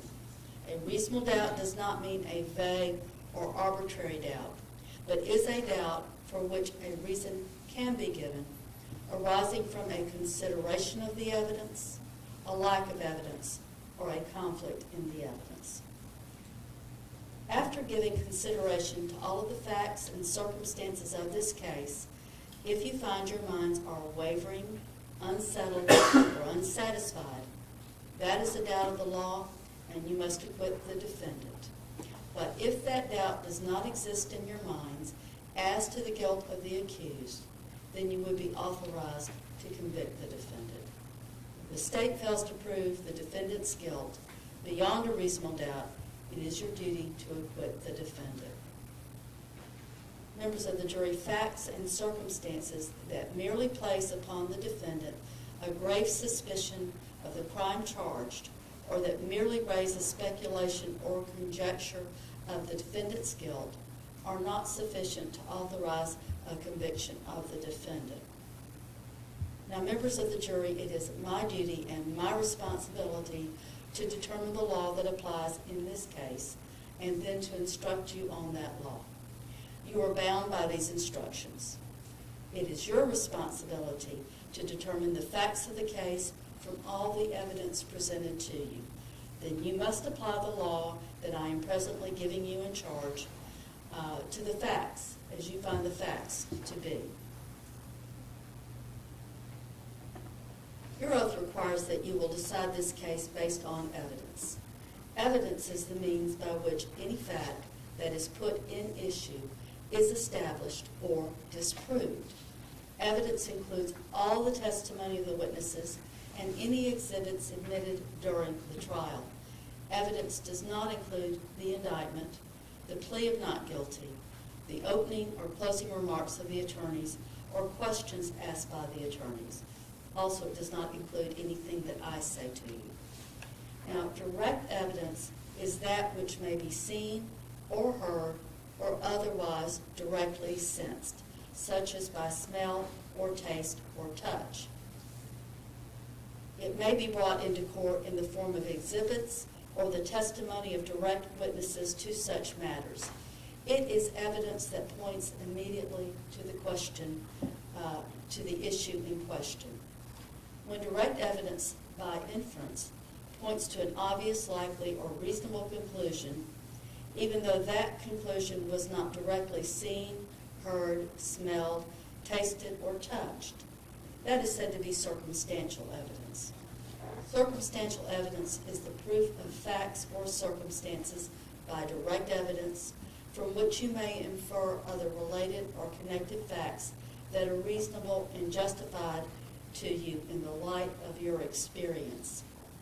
It is evidence that only tends to establish a conclusion in question by its consistency with such conclusion or elimination of other conclusions. Sometimes circumstantial evidence may point to more than one conclusion. To authorize a conviction on circumstantial evidence, the proved facts must not only be consistent with the theory of guilt, but also exclude every other reasonable theory other than the guilt of the accused. The law does not require a higher or greater degree of certainty on the part of you, the jury, to return a verdict based upon circumstantial evidence than upon direct evidence. Whether dependent on direct evidence or circumstantial evidence or both, the true test is whether there is sufficient evidence or whether the evidence is sufficiently convincing to satisfy you beyond a reasonable doubt. If not, you must acquit. If so, you may convict. There is no rule that either circumstantial or direct evidence is stronger than the other if conflicting. The comparative weight of circumstantial evidence and direct evidence on any given issue is a question of fact for you members of the jury to decide.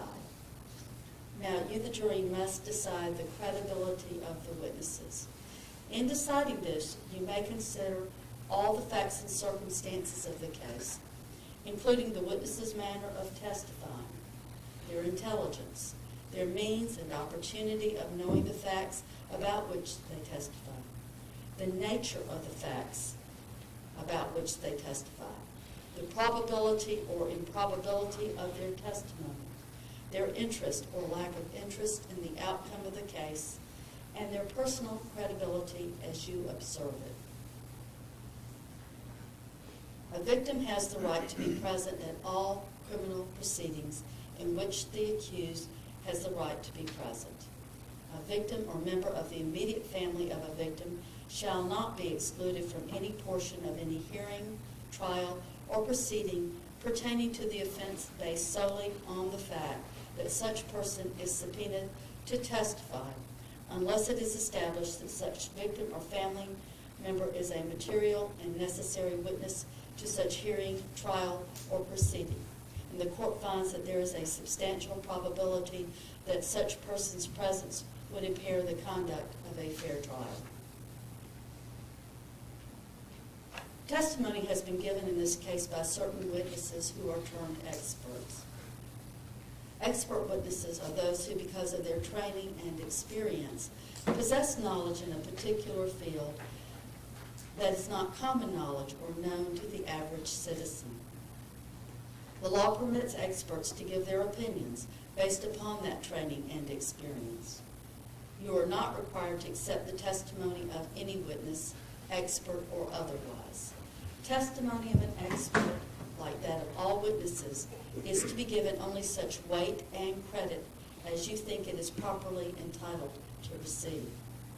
When scientific, technical, or other specialized knowledge might be helpful, a person who has such special training or experience in that field is allowed to state an opinion about the matter.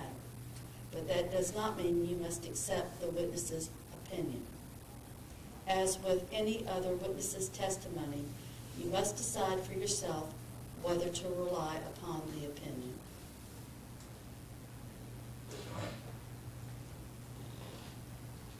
Now, in determining the credibility of any witness and any testimony by them in court, you may consider, where applicable, evidence offered to cast doubt upon or challenge the credibility or believability of any such witness.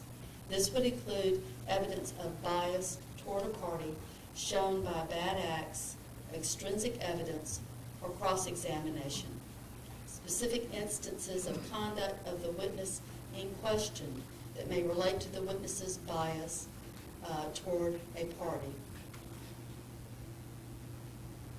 In determining the credibility of any witness whose credibility has been cast doubt upon or challenged, as I have described above, and any testimony by him or her in court, you may consider, where applicable, evidence offered to support the credibility or believability of any such witness.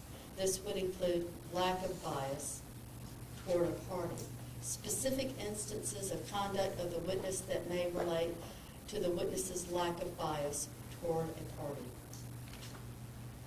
Now, to impeach a witness is to show that the witness is unworthy of belief. A witness may be impeached by disproving the facts to which the witness testified. The credibility of a witness may be attacked by disproving the facts to which the witness testified. Now, your assessment of a trial witness's credibility may be affected by comparing or contrasting that testimony to statements or testimony of that same witness before the trial started. It is for you to decide whether there is a reasonable explanation for any inconsistency in a witness's pre-trial statements and testimony when compared to the same witness's trial testimony. As with all issues of witness credibility, you, the jury, must apply your common sense and reason to decide what testimony you believe or do not believe. In assessing the credibility of a witness, you may consider any possible motive in testifying if shown. In that regard, you are authorized to consider any possible pending prosecutions, negotiated pleas, grants of immunity or leniency, or similar matters. You alone shall decide the believability of the witnesses. The testimony of a single witness, if believed, is sufficient to establish a fact. Generally, there is no legal requirement of corroboration of a witness, provided you find the evidence to be sufficient. The defendant in a criminal case may take the witness stand and testify and be examined and cross-examined as any other witness. However, the defendant does not have to testify. If the defendant chooses not to testify, you may not consider that in any way in making your decision. A statement that the defendant allegedly made while in custody has been offered for your consideration.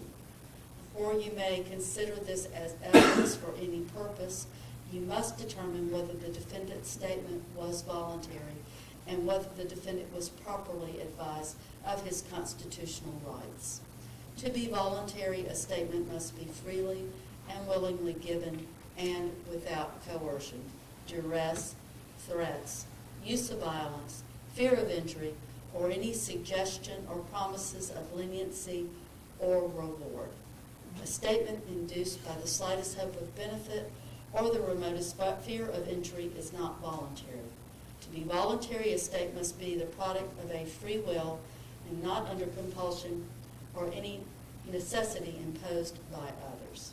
In determining voluntariness, you may also consider to what extent the defendant was informed of his rights as discussed below, if applicable.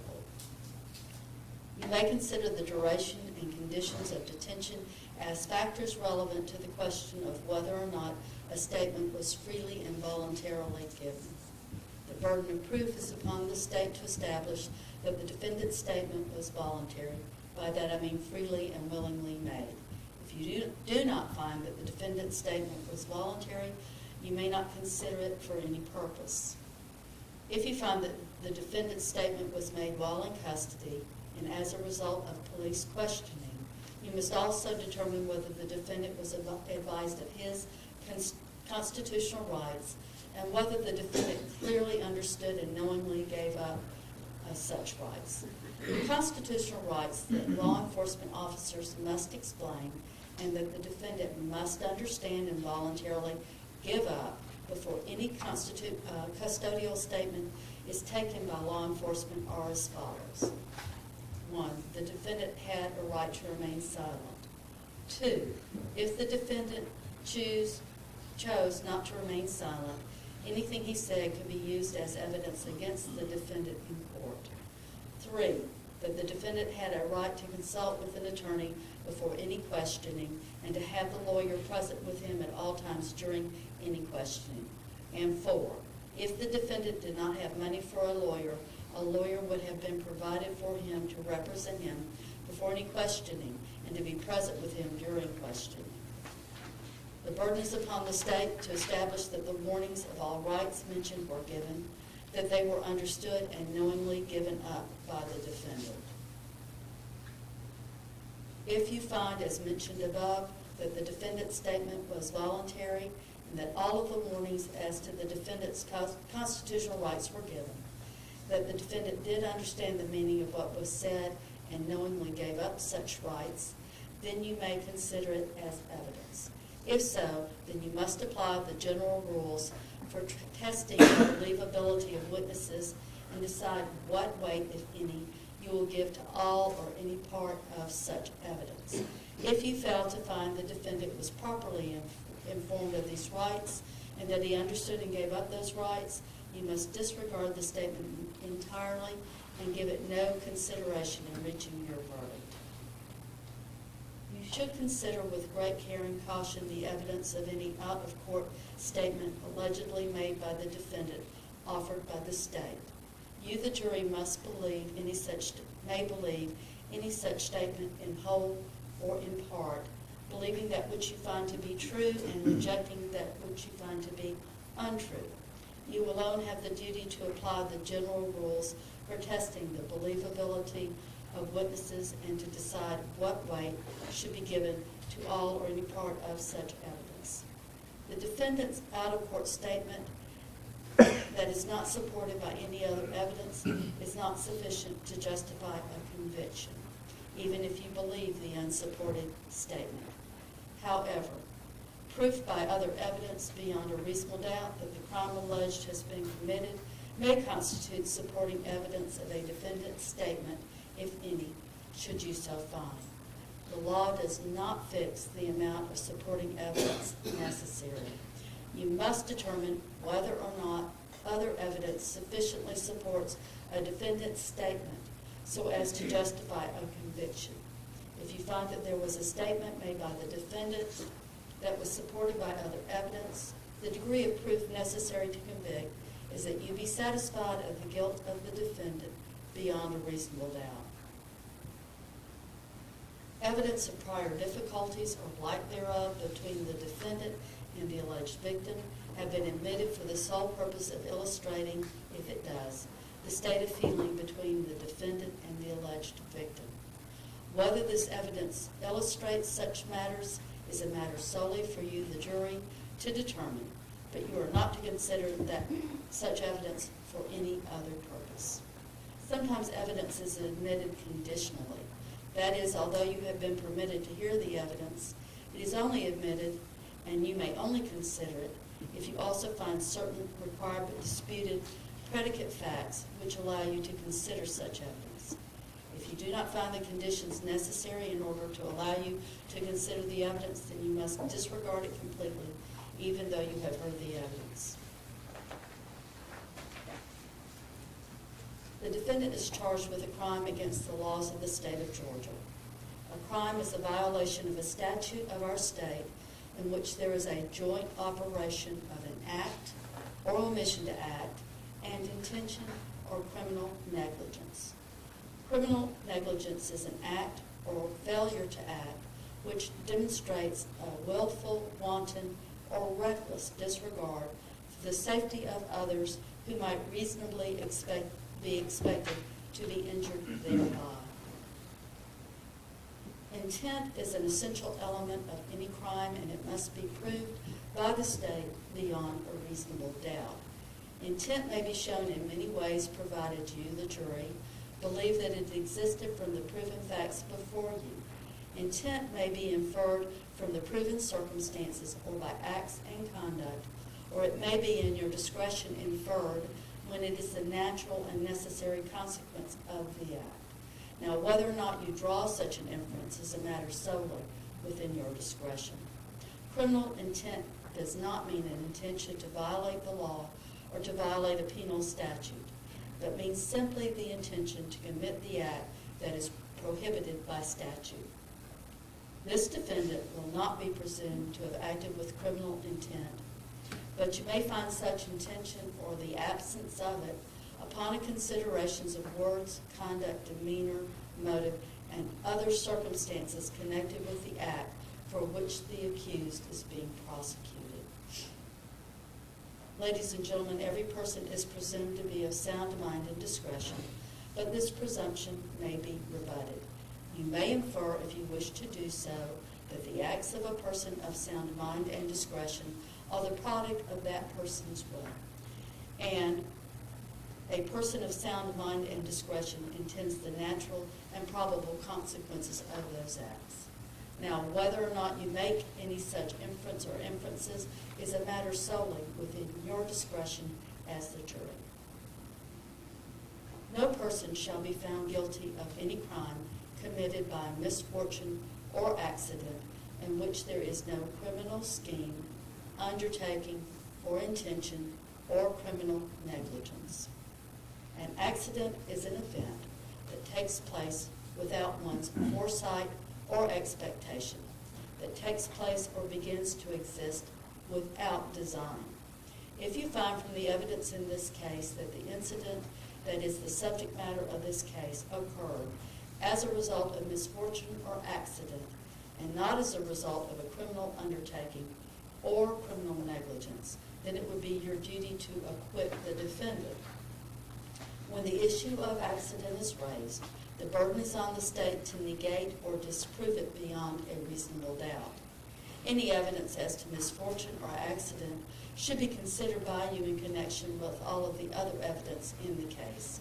If in doing so, you should entertain a reasonable doubt as to the guilt of the accused, it would be your duty to acquit. On the other hand, should you believe from the evidence as a whole that the defendant is guilty beyond a reasonable doubt, you may convict. A person shall not be found guilty of a crime if the act or omission to act constituting the crime was induced by a misapprehension of fact that, if true, would have justified the act or omission. Ladies and gentlemen, venue, by that I mean the crime was committed in Cobb County, is a jurisdictional fact that must be proved by the state beyond a reasonable doubt as to each crime charged in the bill of indictment, just as any other element of the offense. Venue must be proved by direct or circumstantial evidence or both. I want to turn your attention to the bill of indictment. Remember that you will have it with you in your jury room. And I want to turn your attention to count 1 of the bill of indictment. And I instruct you as follows. A person commits murder when that person unlawfully and with malice aforethought, either express or implied, causes the death of another human being.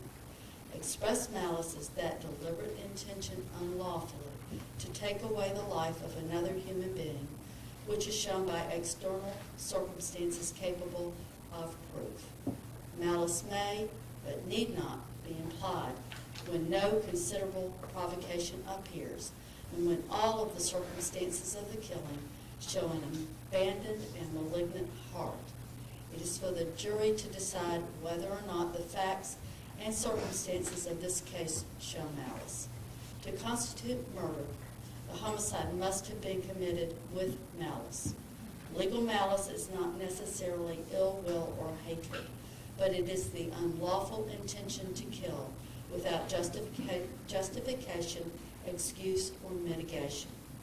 If a killing is done with malice, no matter how short a time the malicious intent may have existed, such killing constitutes murder.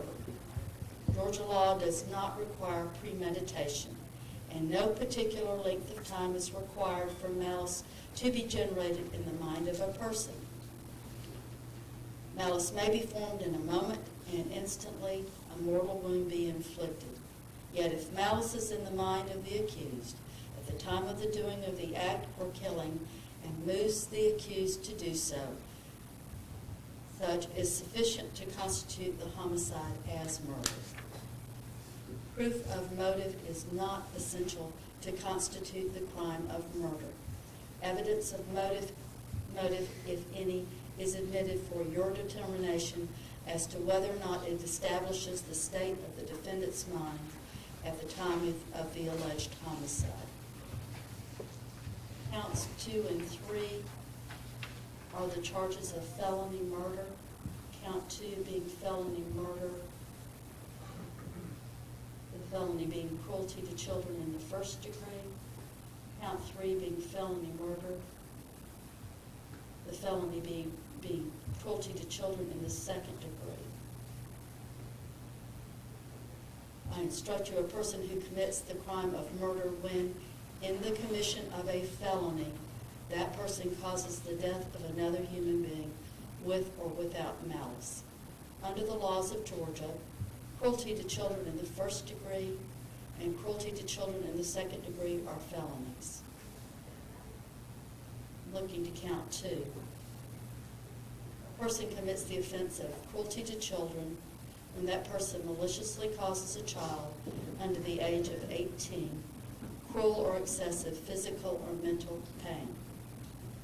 Malice is not ill will or hatred.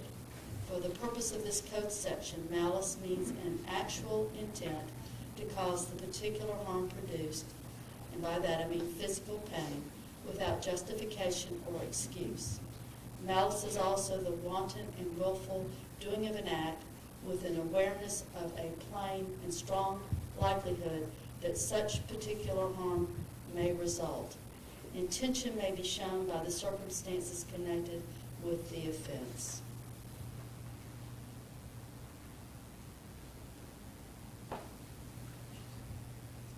And then as to count 3, felony murder, with the felony being cruelty to children in the second degree. Cruelty to children in the second degree.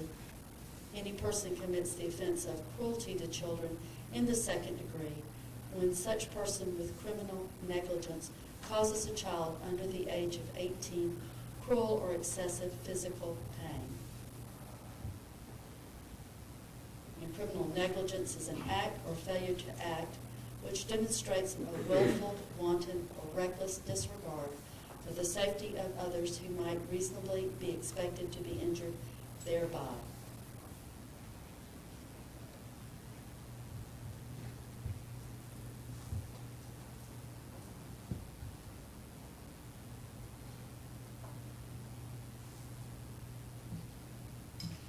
If you find and believe beyond a reasonable doubt that the defendant committed the homicide alleged in this bill of indictment as to count 2, which is felony murder, cruelty to children in the first degree, or count 3, felony murder,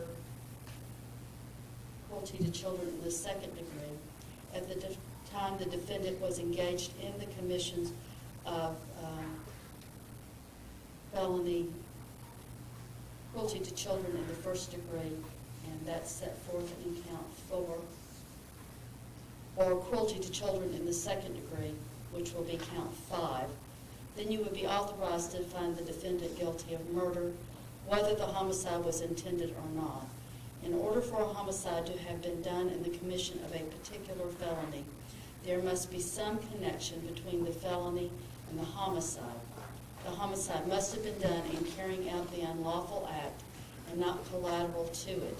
It is not enough that the homicide occurred soon or presently after the felony was attempted or committed. There must be such a legal relationship between the homicide and the felony so as to cause you to find that the homicide occurred before the felony was at an end or before any attempt to avoid conviction or arrest for the felony. The felony must have a legal relationship to the homicide, must be at least concurrent with it in part, and be a part of it in an actual and material sense. A homicide is committed in the carrying out of a felony when it is committed by the accused while engaged in the performance of any act required for the full execution of the felony. I'm going to turn your attention to count 4 of the bill of indictment, and that is the charge of cruelty to children in the first degree. A person commits the offense of cruelty to children when that person maliciously causes a child under the age of 18 cruel or excessive physical pain. Malice is not ill will or hatred. For the purpose of this code section, malice means an actual intent to cause the particular harm produced, that is physical pain, without justification or excuse. Malice is also the wanton and willful doing of an act with an awareness of a plain and strong likelihood that such particular harm may result. Intention may be shown by the circumstances connected with the act, with the offense, rather. And then count 5 is the charge of cruelty to children in the second degree. And I instruct you, any person commits the offense of cruelty to children in the second degree when such person with criminal negligence causes a child under the age of 18 cruel or excessive physical pain. Criminal negligence is an act or failure to act which demonstrates a willful, wanton, or reckless disregard for the safety of others who might reasonably be expected to be injured thereby. Now I instruct you, ladies and gentlemen, that the fact that I have repeated some charges is not to cause you to call extra attention to those portions of the charge.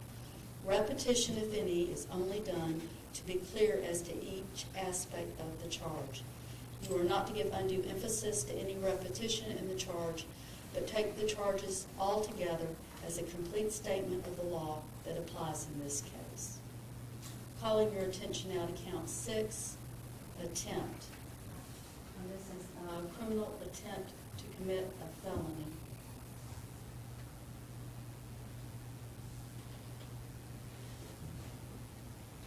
And the felony is sexual exploitation of children. And I define for you now attempt. A person commits criminal attempt to commit sexual exploitation of children when, with intent to commit sexual exploitation of children, that person performs any act that constitutes a substantial step toward the commission of the crime of sexual exploitation of children.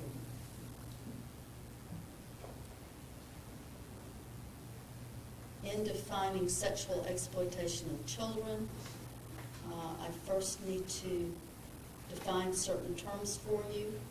As used in count 6 of the Bill of Indictment, minor means any person under the age of 18 years. Sexually explicit conduct means actual or simulated lewd exhibition of the genitals or pubic area of any person. Visual medium means any photograph or other visual medium. And as to count 6, it is unlawful for any person knowingly to persuade, induce, or entice any minor to engage in any sexually explicit conduct for the purpose of producing any visual medium depicting such conduct. It is unlawful for any person knowingly to possess or control any material which depicts a minor or a portion of a minor's body engaged in any sexually explicit conduct. I want to call your attention to count 7 of the Bill of Indictment, the charge of dissemination of harmful material to minors. It is unlawful for any person knowingly to furnish or disseminate to a minor any printed matter, however reproduced, which contains any explicit and detailed verbal descriptions or narrative accounts of sexual excitement and sexual conduct, and which, taken as a whole, is harmful to minors. And I want to call to your attention count 8 of the Bill of Indictment, unlawful distribution of material to minors. It is unlawful for any person to knowingly to furnish or disseminate to a minor any photograph or visual image of a portion of the human body which depicts sexually explicit nudity which is harmful to minors.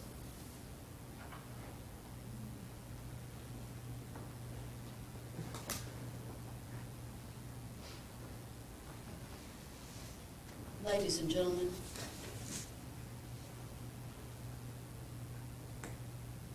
if after considering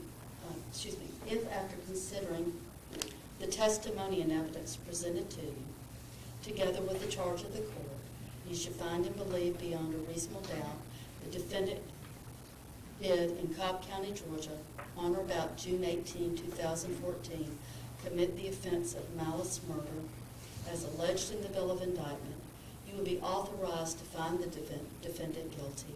And in that event, the form of your verdict would be, we, the jury, find the defendant guilty as to count 1.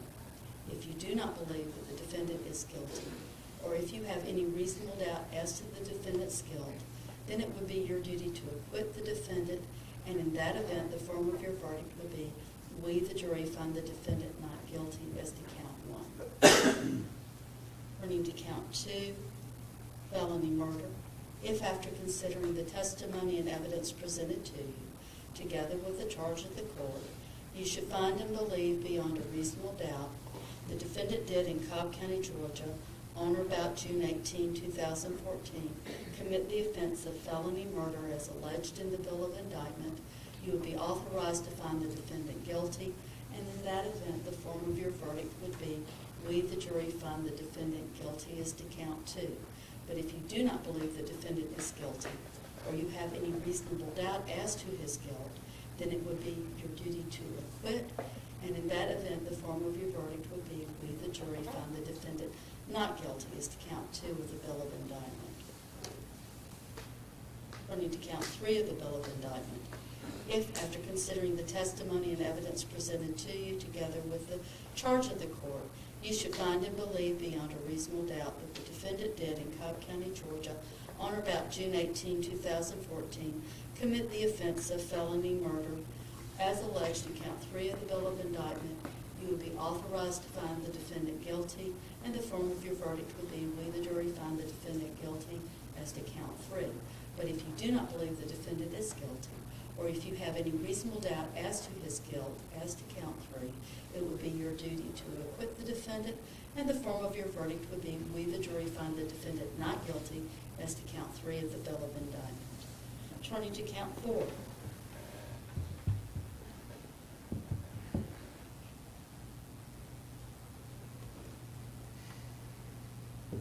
If after considering the testimony and evidence presented to you, together with the charge of the court, you should find and believe beyond a reasonable doubt that the defendant did in Cobb County, Georgia, on or about June 18, 2014, commit the offense of count 4, cruelty to children in the first degree, as alleged in the bill of indictment, you would be authorized to find the defendant guilty, and the form of your verdict would be, we the jury find the defendant guilty as to count 4, cruelty to children in the first degree.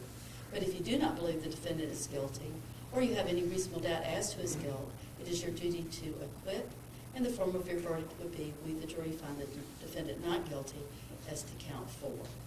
Turning our attention to count 5, cruelty to children in the second degree.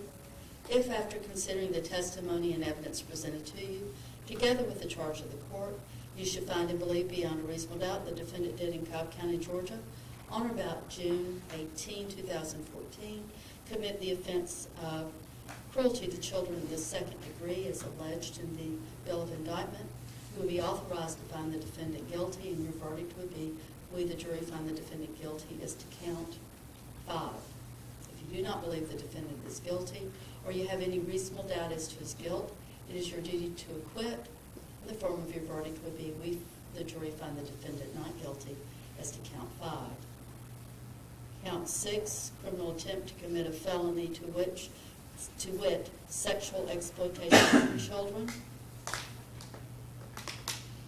If after considering the testimony and evidence presented to you, together with the charge of the court, you should find and believe beyond a reasonable doubt the defendant did in Cobb County, Georgia, on or about June 18, 2014, commit the offense of criminal attempt to commit a felony to wit, sexual exploitation of children, as alleged in the bill of indictment, you will be authorized to find the defendant guilty.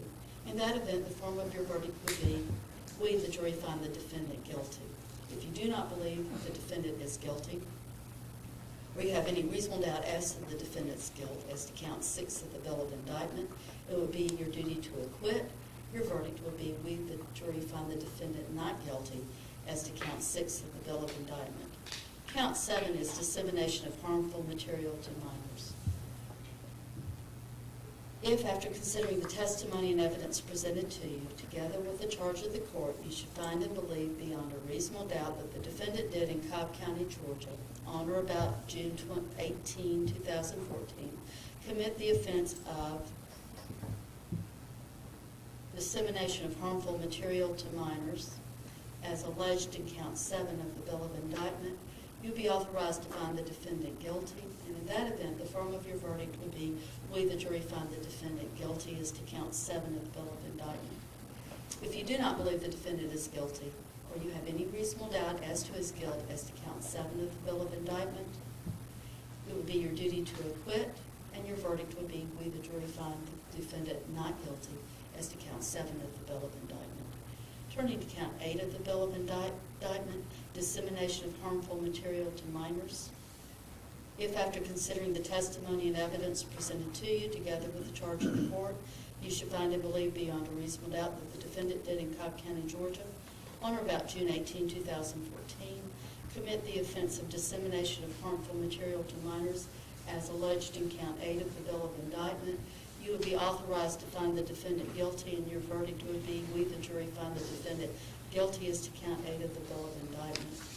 If you do not believe that the defendant is guilty, or you have any reasonable doubt as to his guilt, as to count 8 of the bill of indictment, it would be your duty to acquit, and in that event, the form of your verdict would be, we the jury find the defendant not guilty as to count 8 of the bill of indictment.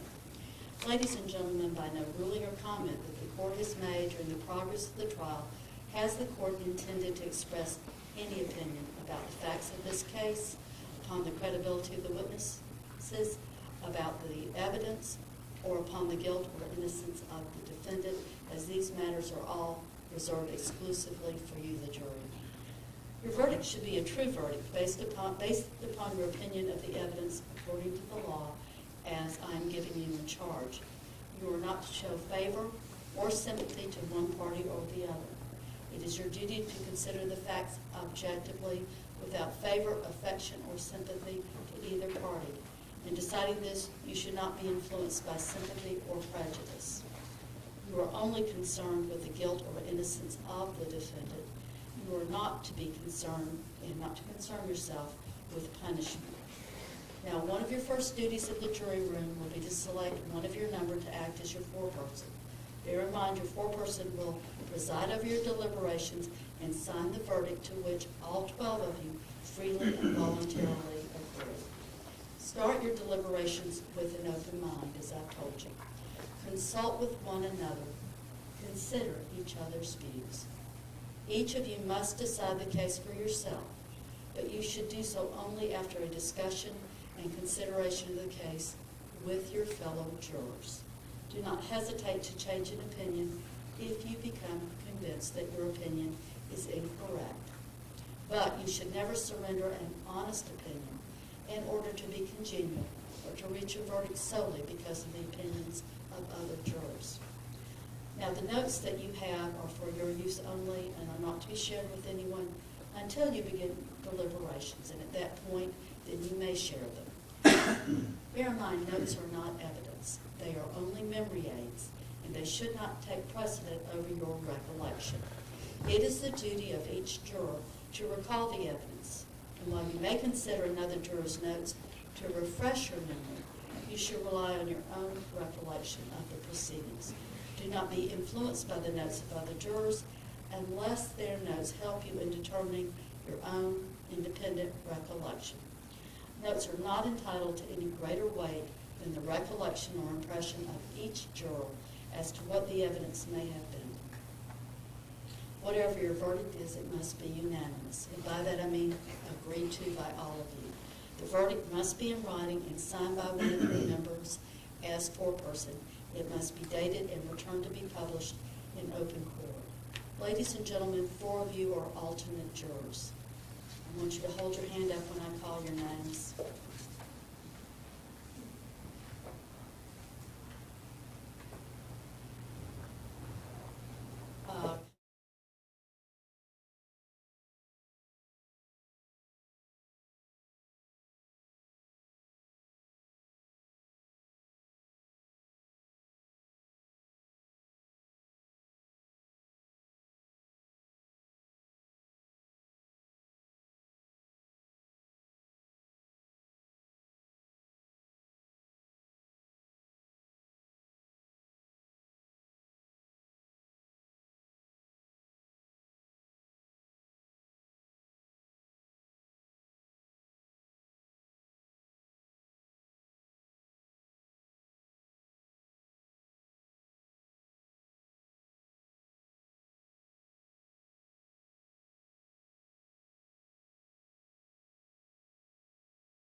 With you a verdict form that I have prepared for your use in the jury room.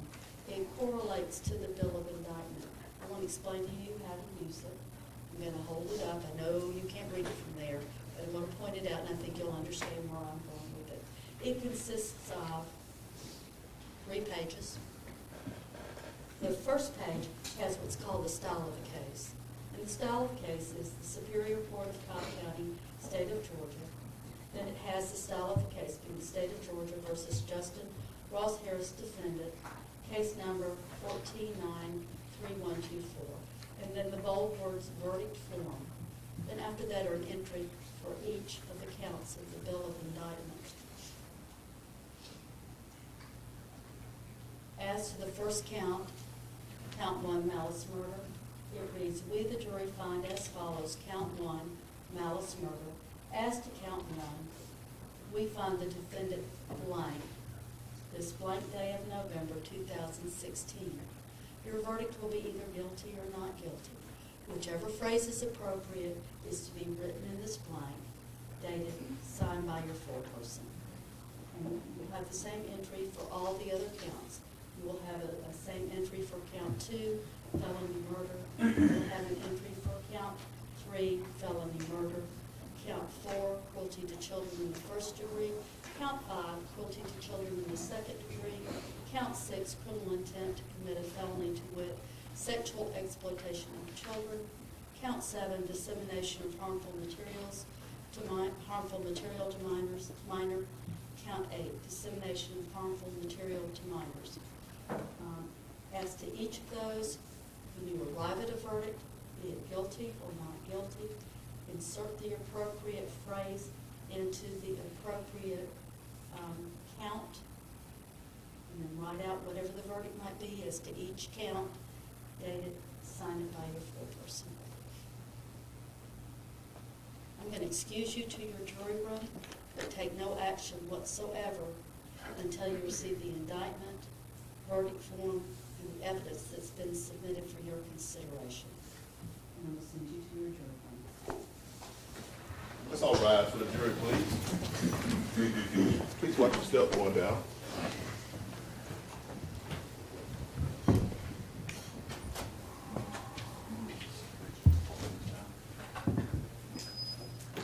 Please, your question.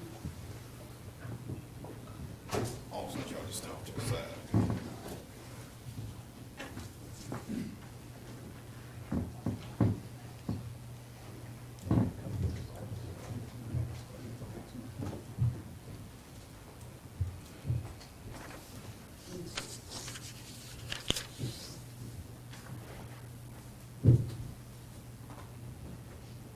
Please be seated.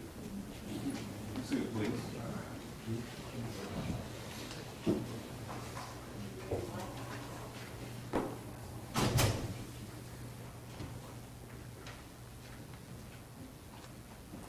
I'm inclined to let them go home and bring them back at 8:30, and that's finish up our work.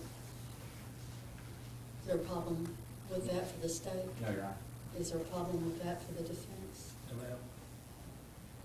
Well, I'm not gonna drag them back in right now. They probably wanna, refresh themselves, shall we say. So let's take a few minutes. State's exceptions to the court's charge. No exceptions, Judge, particularly since you're going to send out a written charge. I did note a couple of things that I wanted to bring to your attention to assist you as you prepare that written charge overnight. Well, we can talk about that in a minute. Yes, ma'am. Exceptions to the court's charge by the defense. Your Honor, let me commend the court for your clarity for doing that, nearly an hour without any noticeable break. That's the first time I've seen that in some time, so, and that's noteworthy. Thank you. On page 7. But now we hear about it. But inevitably, we're all human and we all make mistakes. But remember, I don't have the pages, so you're gonna have to give me Yes, more ma'am. detail. This is the definition of what a crime is. Top of page 7 on mine, before intent and after Yeah, commission of evidence. As I heard it, and we can just double check the record, as you indicated, as you read that, a crime is a violation of the statute of this state, which there is a joint operation of an act or omission to act, or intention or criminal negligence. Of course, it should be an intention or criminal negligence, which is a point that we made in our closing. So I'm just asking we double check that. As I heard it, I heard, or I may be mistaken, but that is a very integral part of that definition. if I had a slip of the tongue and made a mistake there, and we can find out, we'll bring them back in the morning and I'll tell them. That'd be great. Or call their attention to the charge or something along those lines. We can agree how to do that. Let's double check the record first, though, before we do that. Thank you, Your Honor. In terms of editing what I'm going to send to the jurors, as far as I'm concerned, you've got written copies. Why don't you write on them and submit them to me? And before we leave, and then I can look at them overnight and figure it out, and then we can talk about it in the morning. And then that way you're not so pressed for time. Or let me bring them in, let me send them on, and then we can discuss how to do that. Kathleen, have you looked to see? Did you? Well, no, I thought you might have been. Let's send them on home.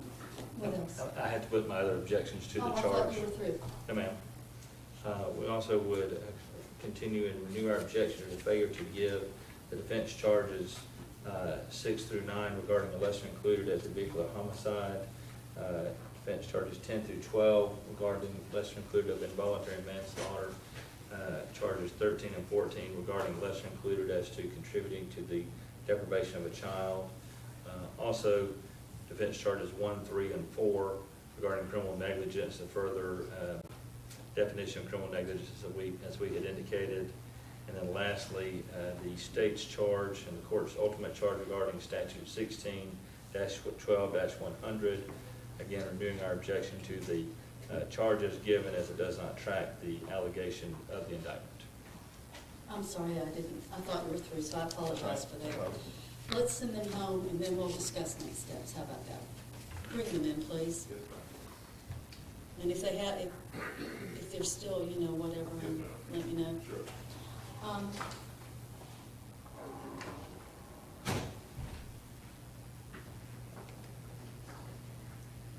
Can you do that weatherly when it doesn't matter? Could you?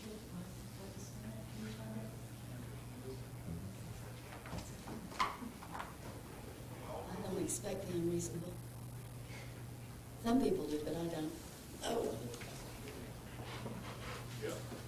You want all of them, all of them.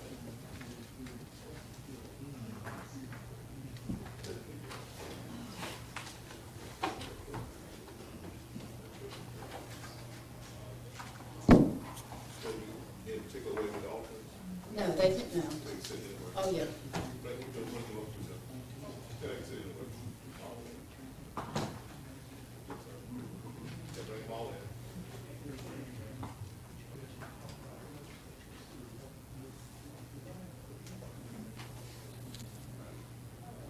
Yeah, correct. Okay, come on in. Let's all rise for the jury, please. Council approach.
I said an or instead of an and. So now I'm going to say and instead of or. So I have to give you a little bit of a clarifying instruction. In the charge, probably 2/3 of the way through, I gave you the definition of crime. I explained it to you. So let me clarify this to you. The defendant is charged with a crime against the laws of the state of Georgia. A crime is a violation of a statute of our state in which there is a joint operation of an act or intention to act and intention or criminal negligence. So that clarifies the charge. Now, it's time for y'all to go home. It's just, I promised y'all 4:30, it's after that, and the time to get going, I've still got to do some more work with counsel before I can give you the evidence anyway. So there's no way you can get started right this minute because we're not prepared for that. We have to go through and make sure all the evidence is in proper form to come to you. And it's going to take a little bit of time. And it needs to take its proper time. It does not need to be rushed. But y'all don't need to be sitting around waiting. So I'm going to send you home. I want you to leave your notebooks in your jury room. I want you to keep an open mind. You are not to talk to anyone about the case or let anyone speak with you about the case. Avoid any exposure whatsoever to media coverage. You are not at liberty in any way to do any independent investigation of this matter electronically or in any other means by which you could possibly think of. You know you're not supposed to do that. I did also want to give you one instruction about the alternates and the other jurors. The time that you are to be totally separate and apart is during deliberation.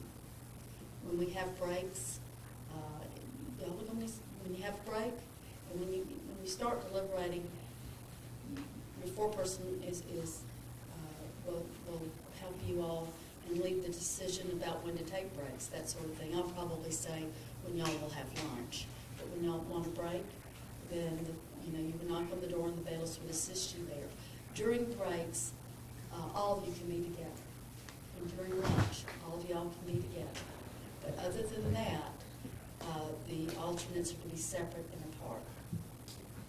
So it's very important when you are all together that there be absolutely no deliberation or discussion of the case. It has to be break time. Like me, when you quit working, you never do. You just keep right on working. Well, be like normal people.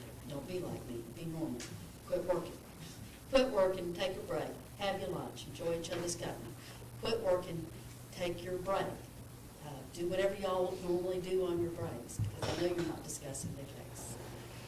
So you all, when the 12 of you are deliberating in your jury room, only those 12, but when you have your lunch and when you have your breaks, then you can be together. But you must be vigilant and observant, not to discuss the matter at all in any way during those times that you're all together. And finally, have a pleasant evening. Yes, ma'am.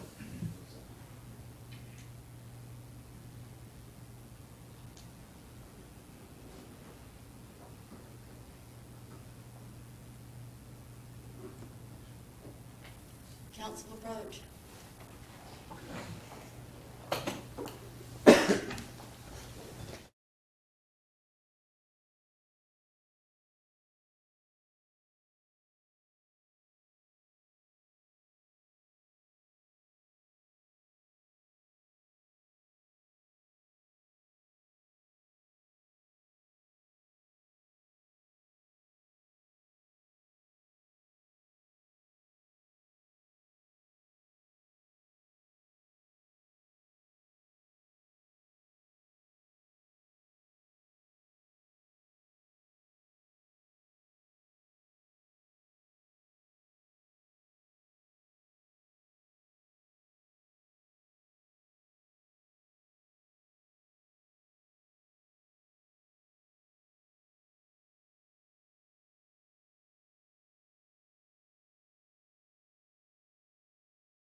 I'm going to do it again.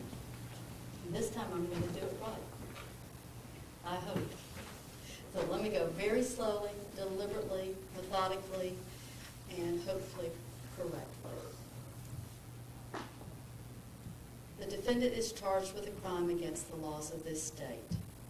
A crime is a violation of a statute of our state in which there is a joint operation of an act or omission to act and intention or criminal negligence.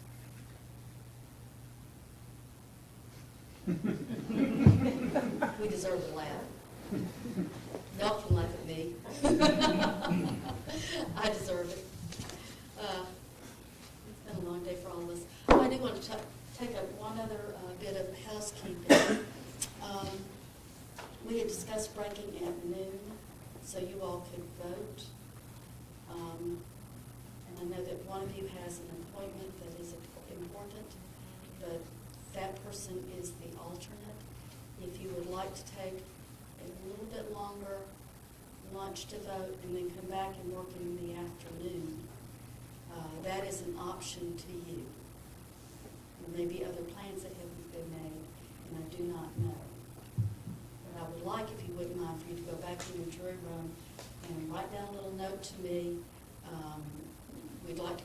about what you would like to do tomorrow. Because, of course, we'll come back at 8:30 in the morning and proceed with you all getting to start with your deliberations. But the question is, would you like to come back in the afternoon, the 12 of you that are the working jury? Of course, the alternates would need to come too, and will accommodate the need of the one that I've already taken into account, the appointment that's important. I just need to know from you all what you want to do about that. I'll go that way. Let's all rise to the jury, please. Check out all these keys. We got a set of keys downstairs. There we go.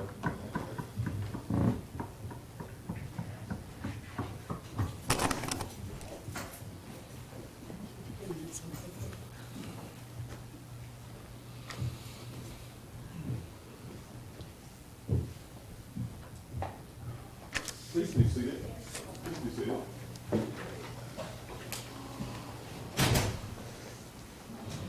Thank you all for catching that. I appreciate it.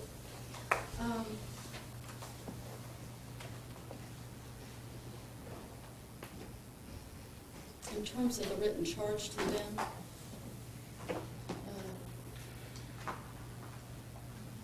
we've got to do two things before we break. And one is we have to clean up this about what to give them in terms of the written charge, and the other is we have to go through the evidence and get it together to go to the jury. I believe it's in pretty good shape for y'all to go through.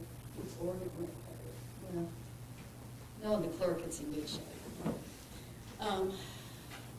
Why don't y'all take a minute? Let's start. Oh, I thought he had his letter. Why don't y'all start going through the written charge and start making your handwritten notes on it?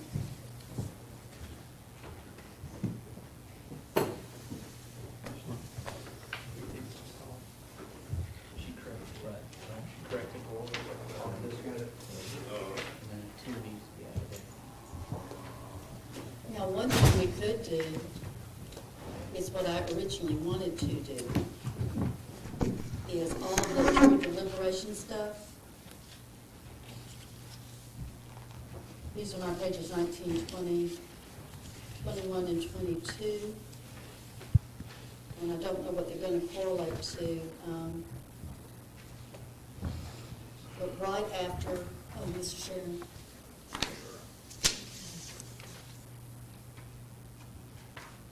Is that just one, or is that all of them? They want to work for half a day tomorrow. Okay. All right, tell them I said good evening. Okay. We'll see them at 8 in the evening.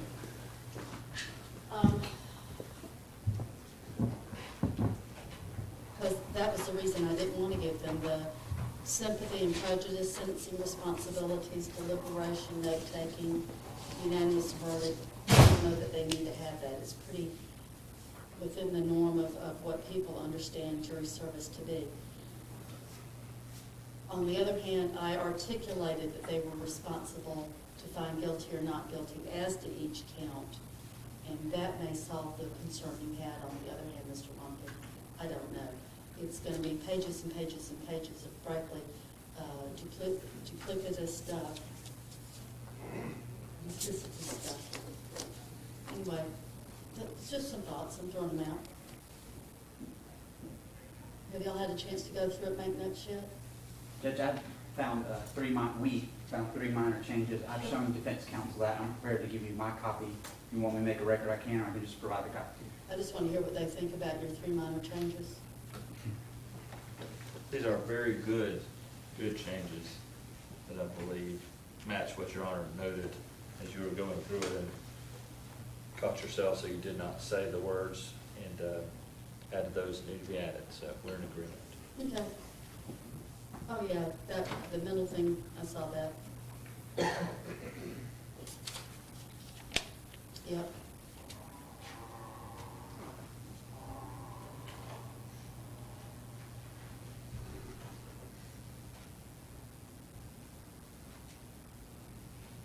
Okay. What do you have, Mr. Long? I had the same thing that Mr. Evans found. Do you have anything else? Anything else there? Jen, we can add those in. And we should have that in the morning ready to go then. Anything else in terms of the charge or the written charge to the jury for the state No, Your Honor. or the defense? Nothing further than reserving all of our previous objections. I'll reserve all the previous objections. I'll make your exceptions to the court's rulings, particularly for the defense. Do you want to come forward and start putting evidence together, gentlemen?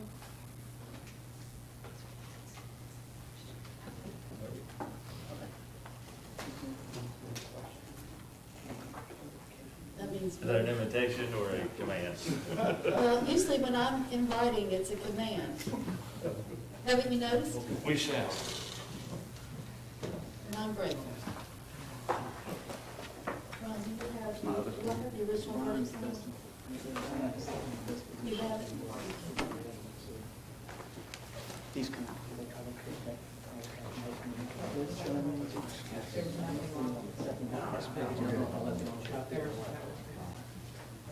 Mr. Reynolds, it's good to see you. Yes, ma'am, thank you, good to see you too. And your way back? No, ma'am, I'll be here for the duration. Oh, will you? Yes, ma'am, thank you. Good to have you. You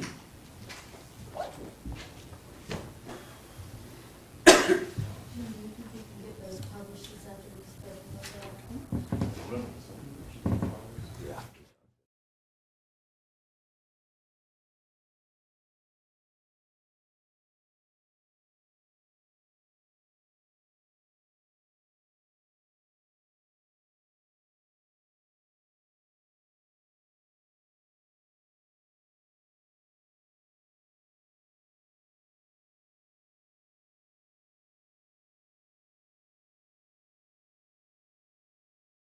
You said Mr. Reynolds, Oh, yes, yes, that's our district.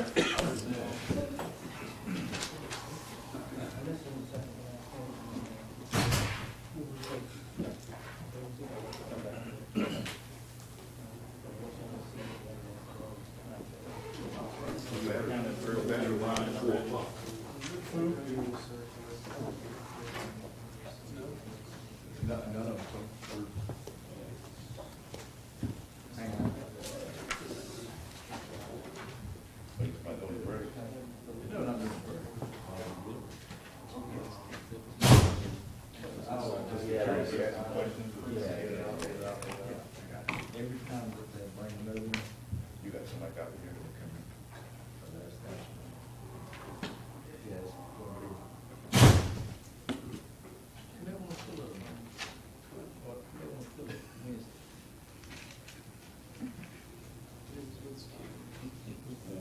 What? Jim, before you type up, print out all of those, just get one for them to look at. You don't need to kill any more trees.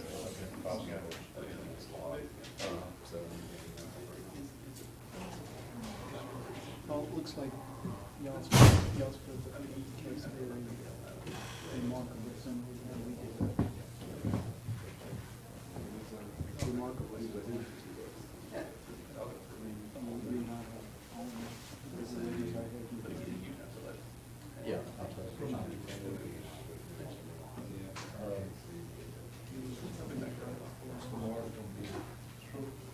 My mind is, maybe it's going to.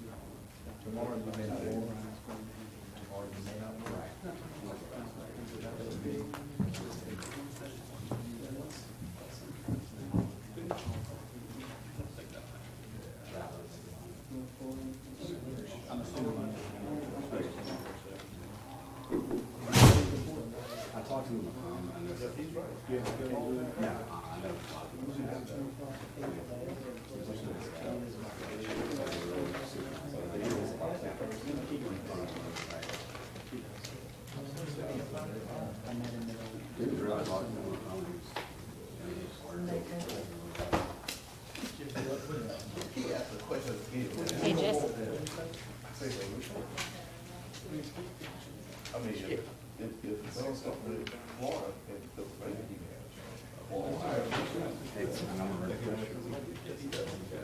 Yeah,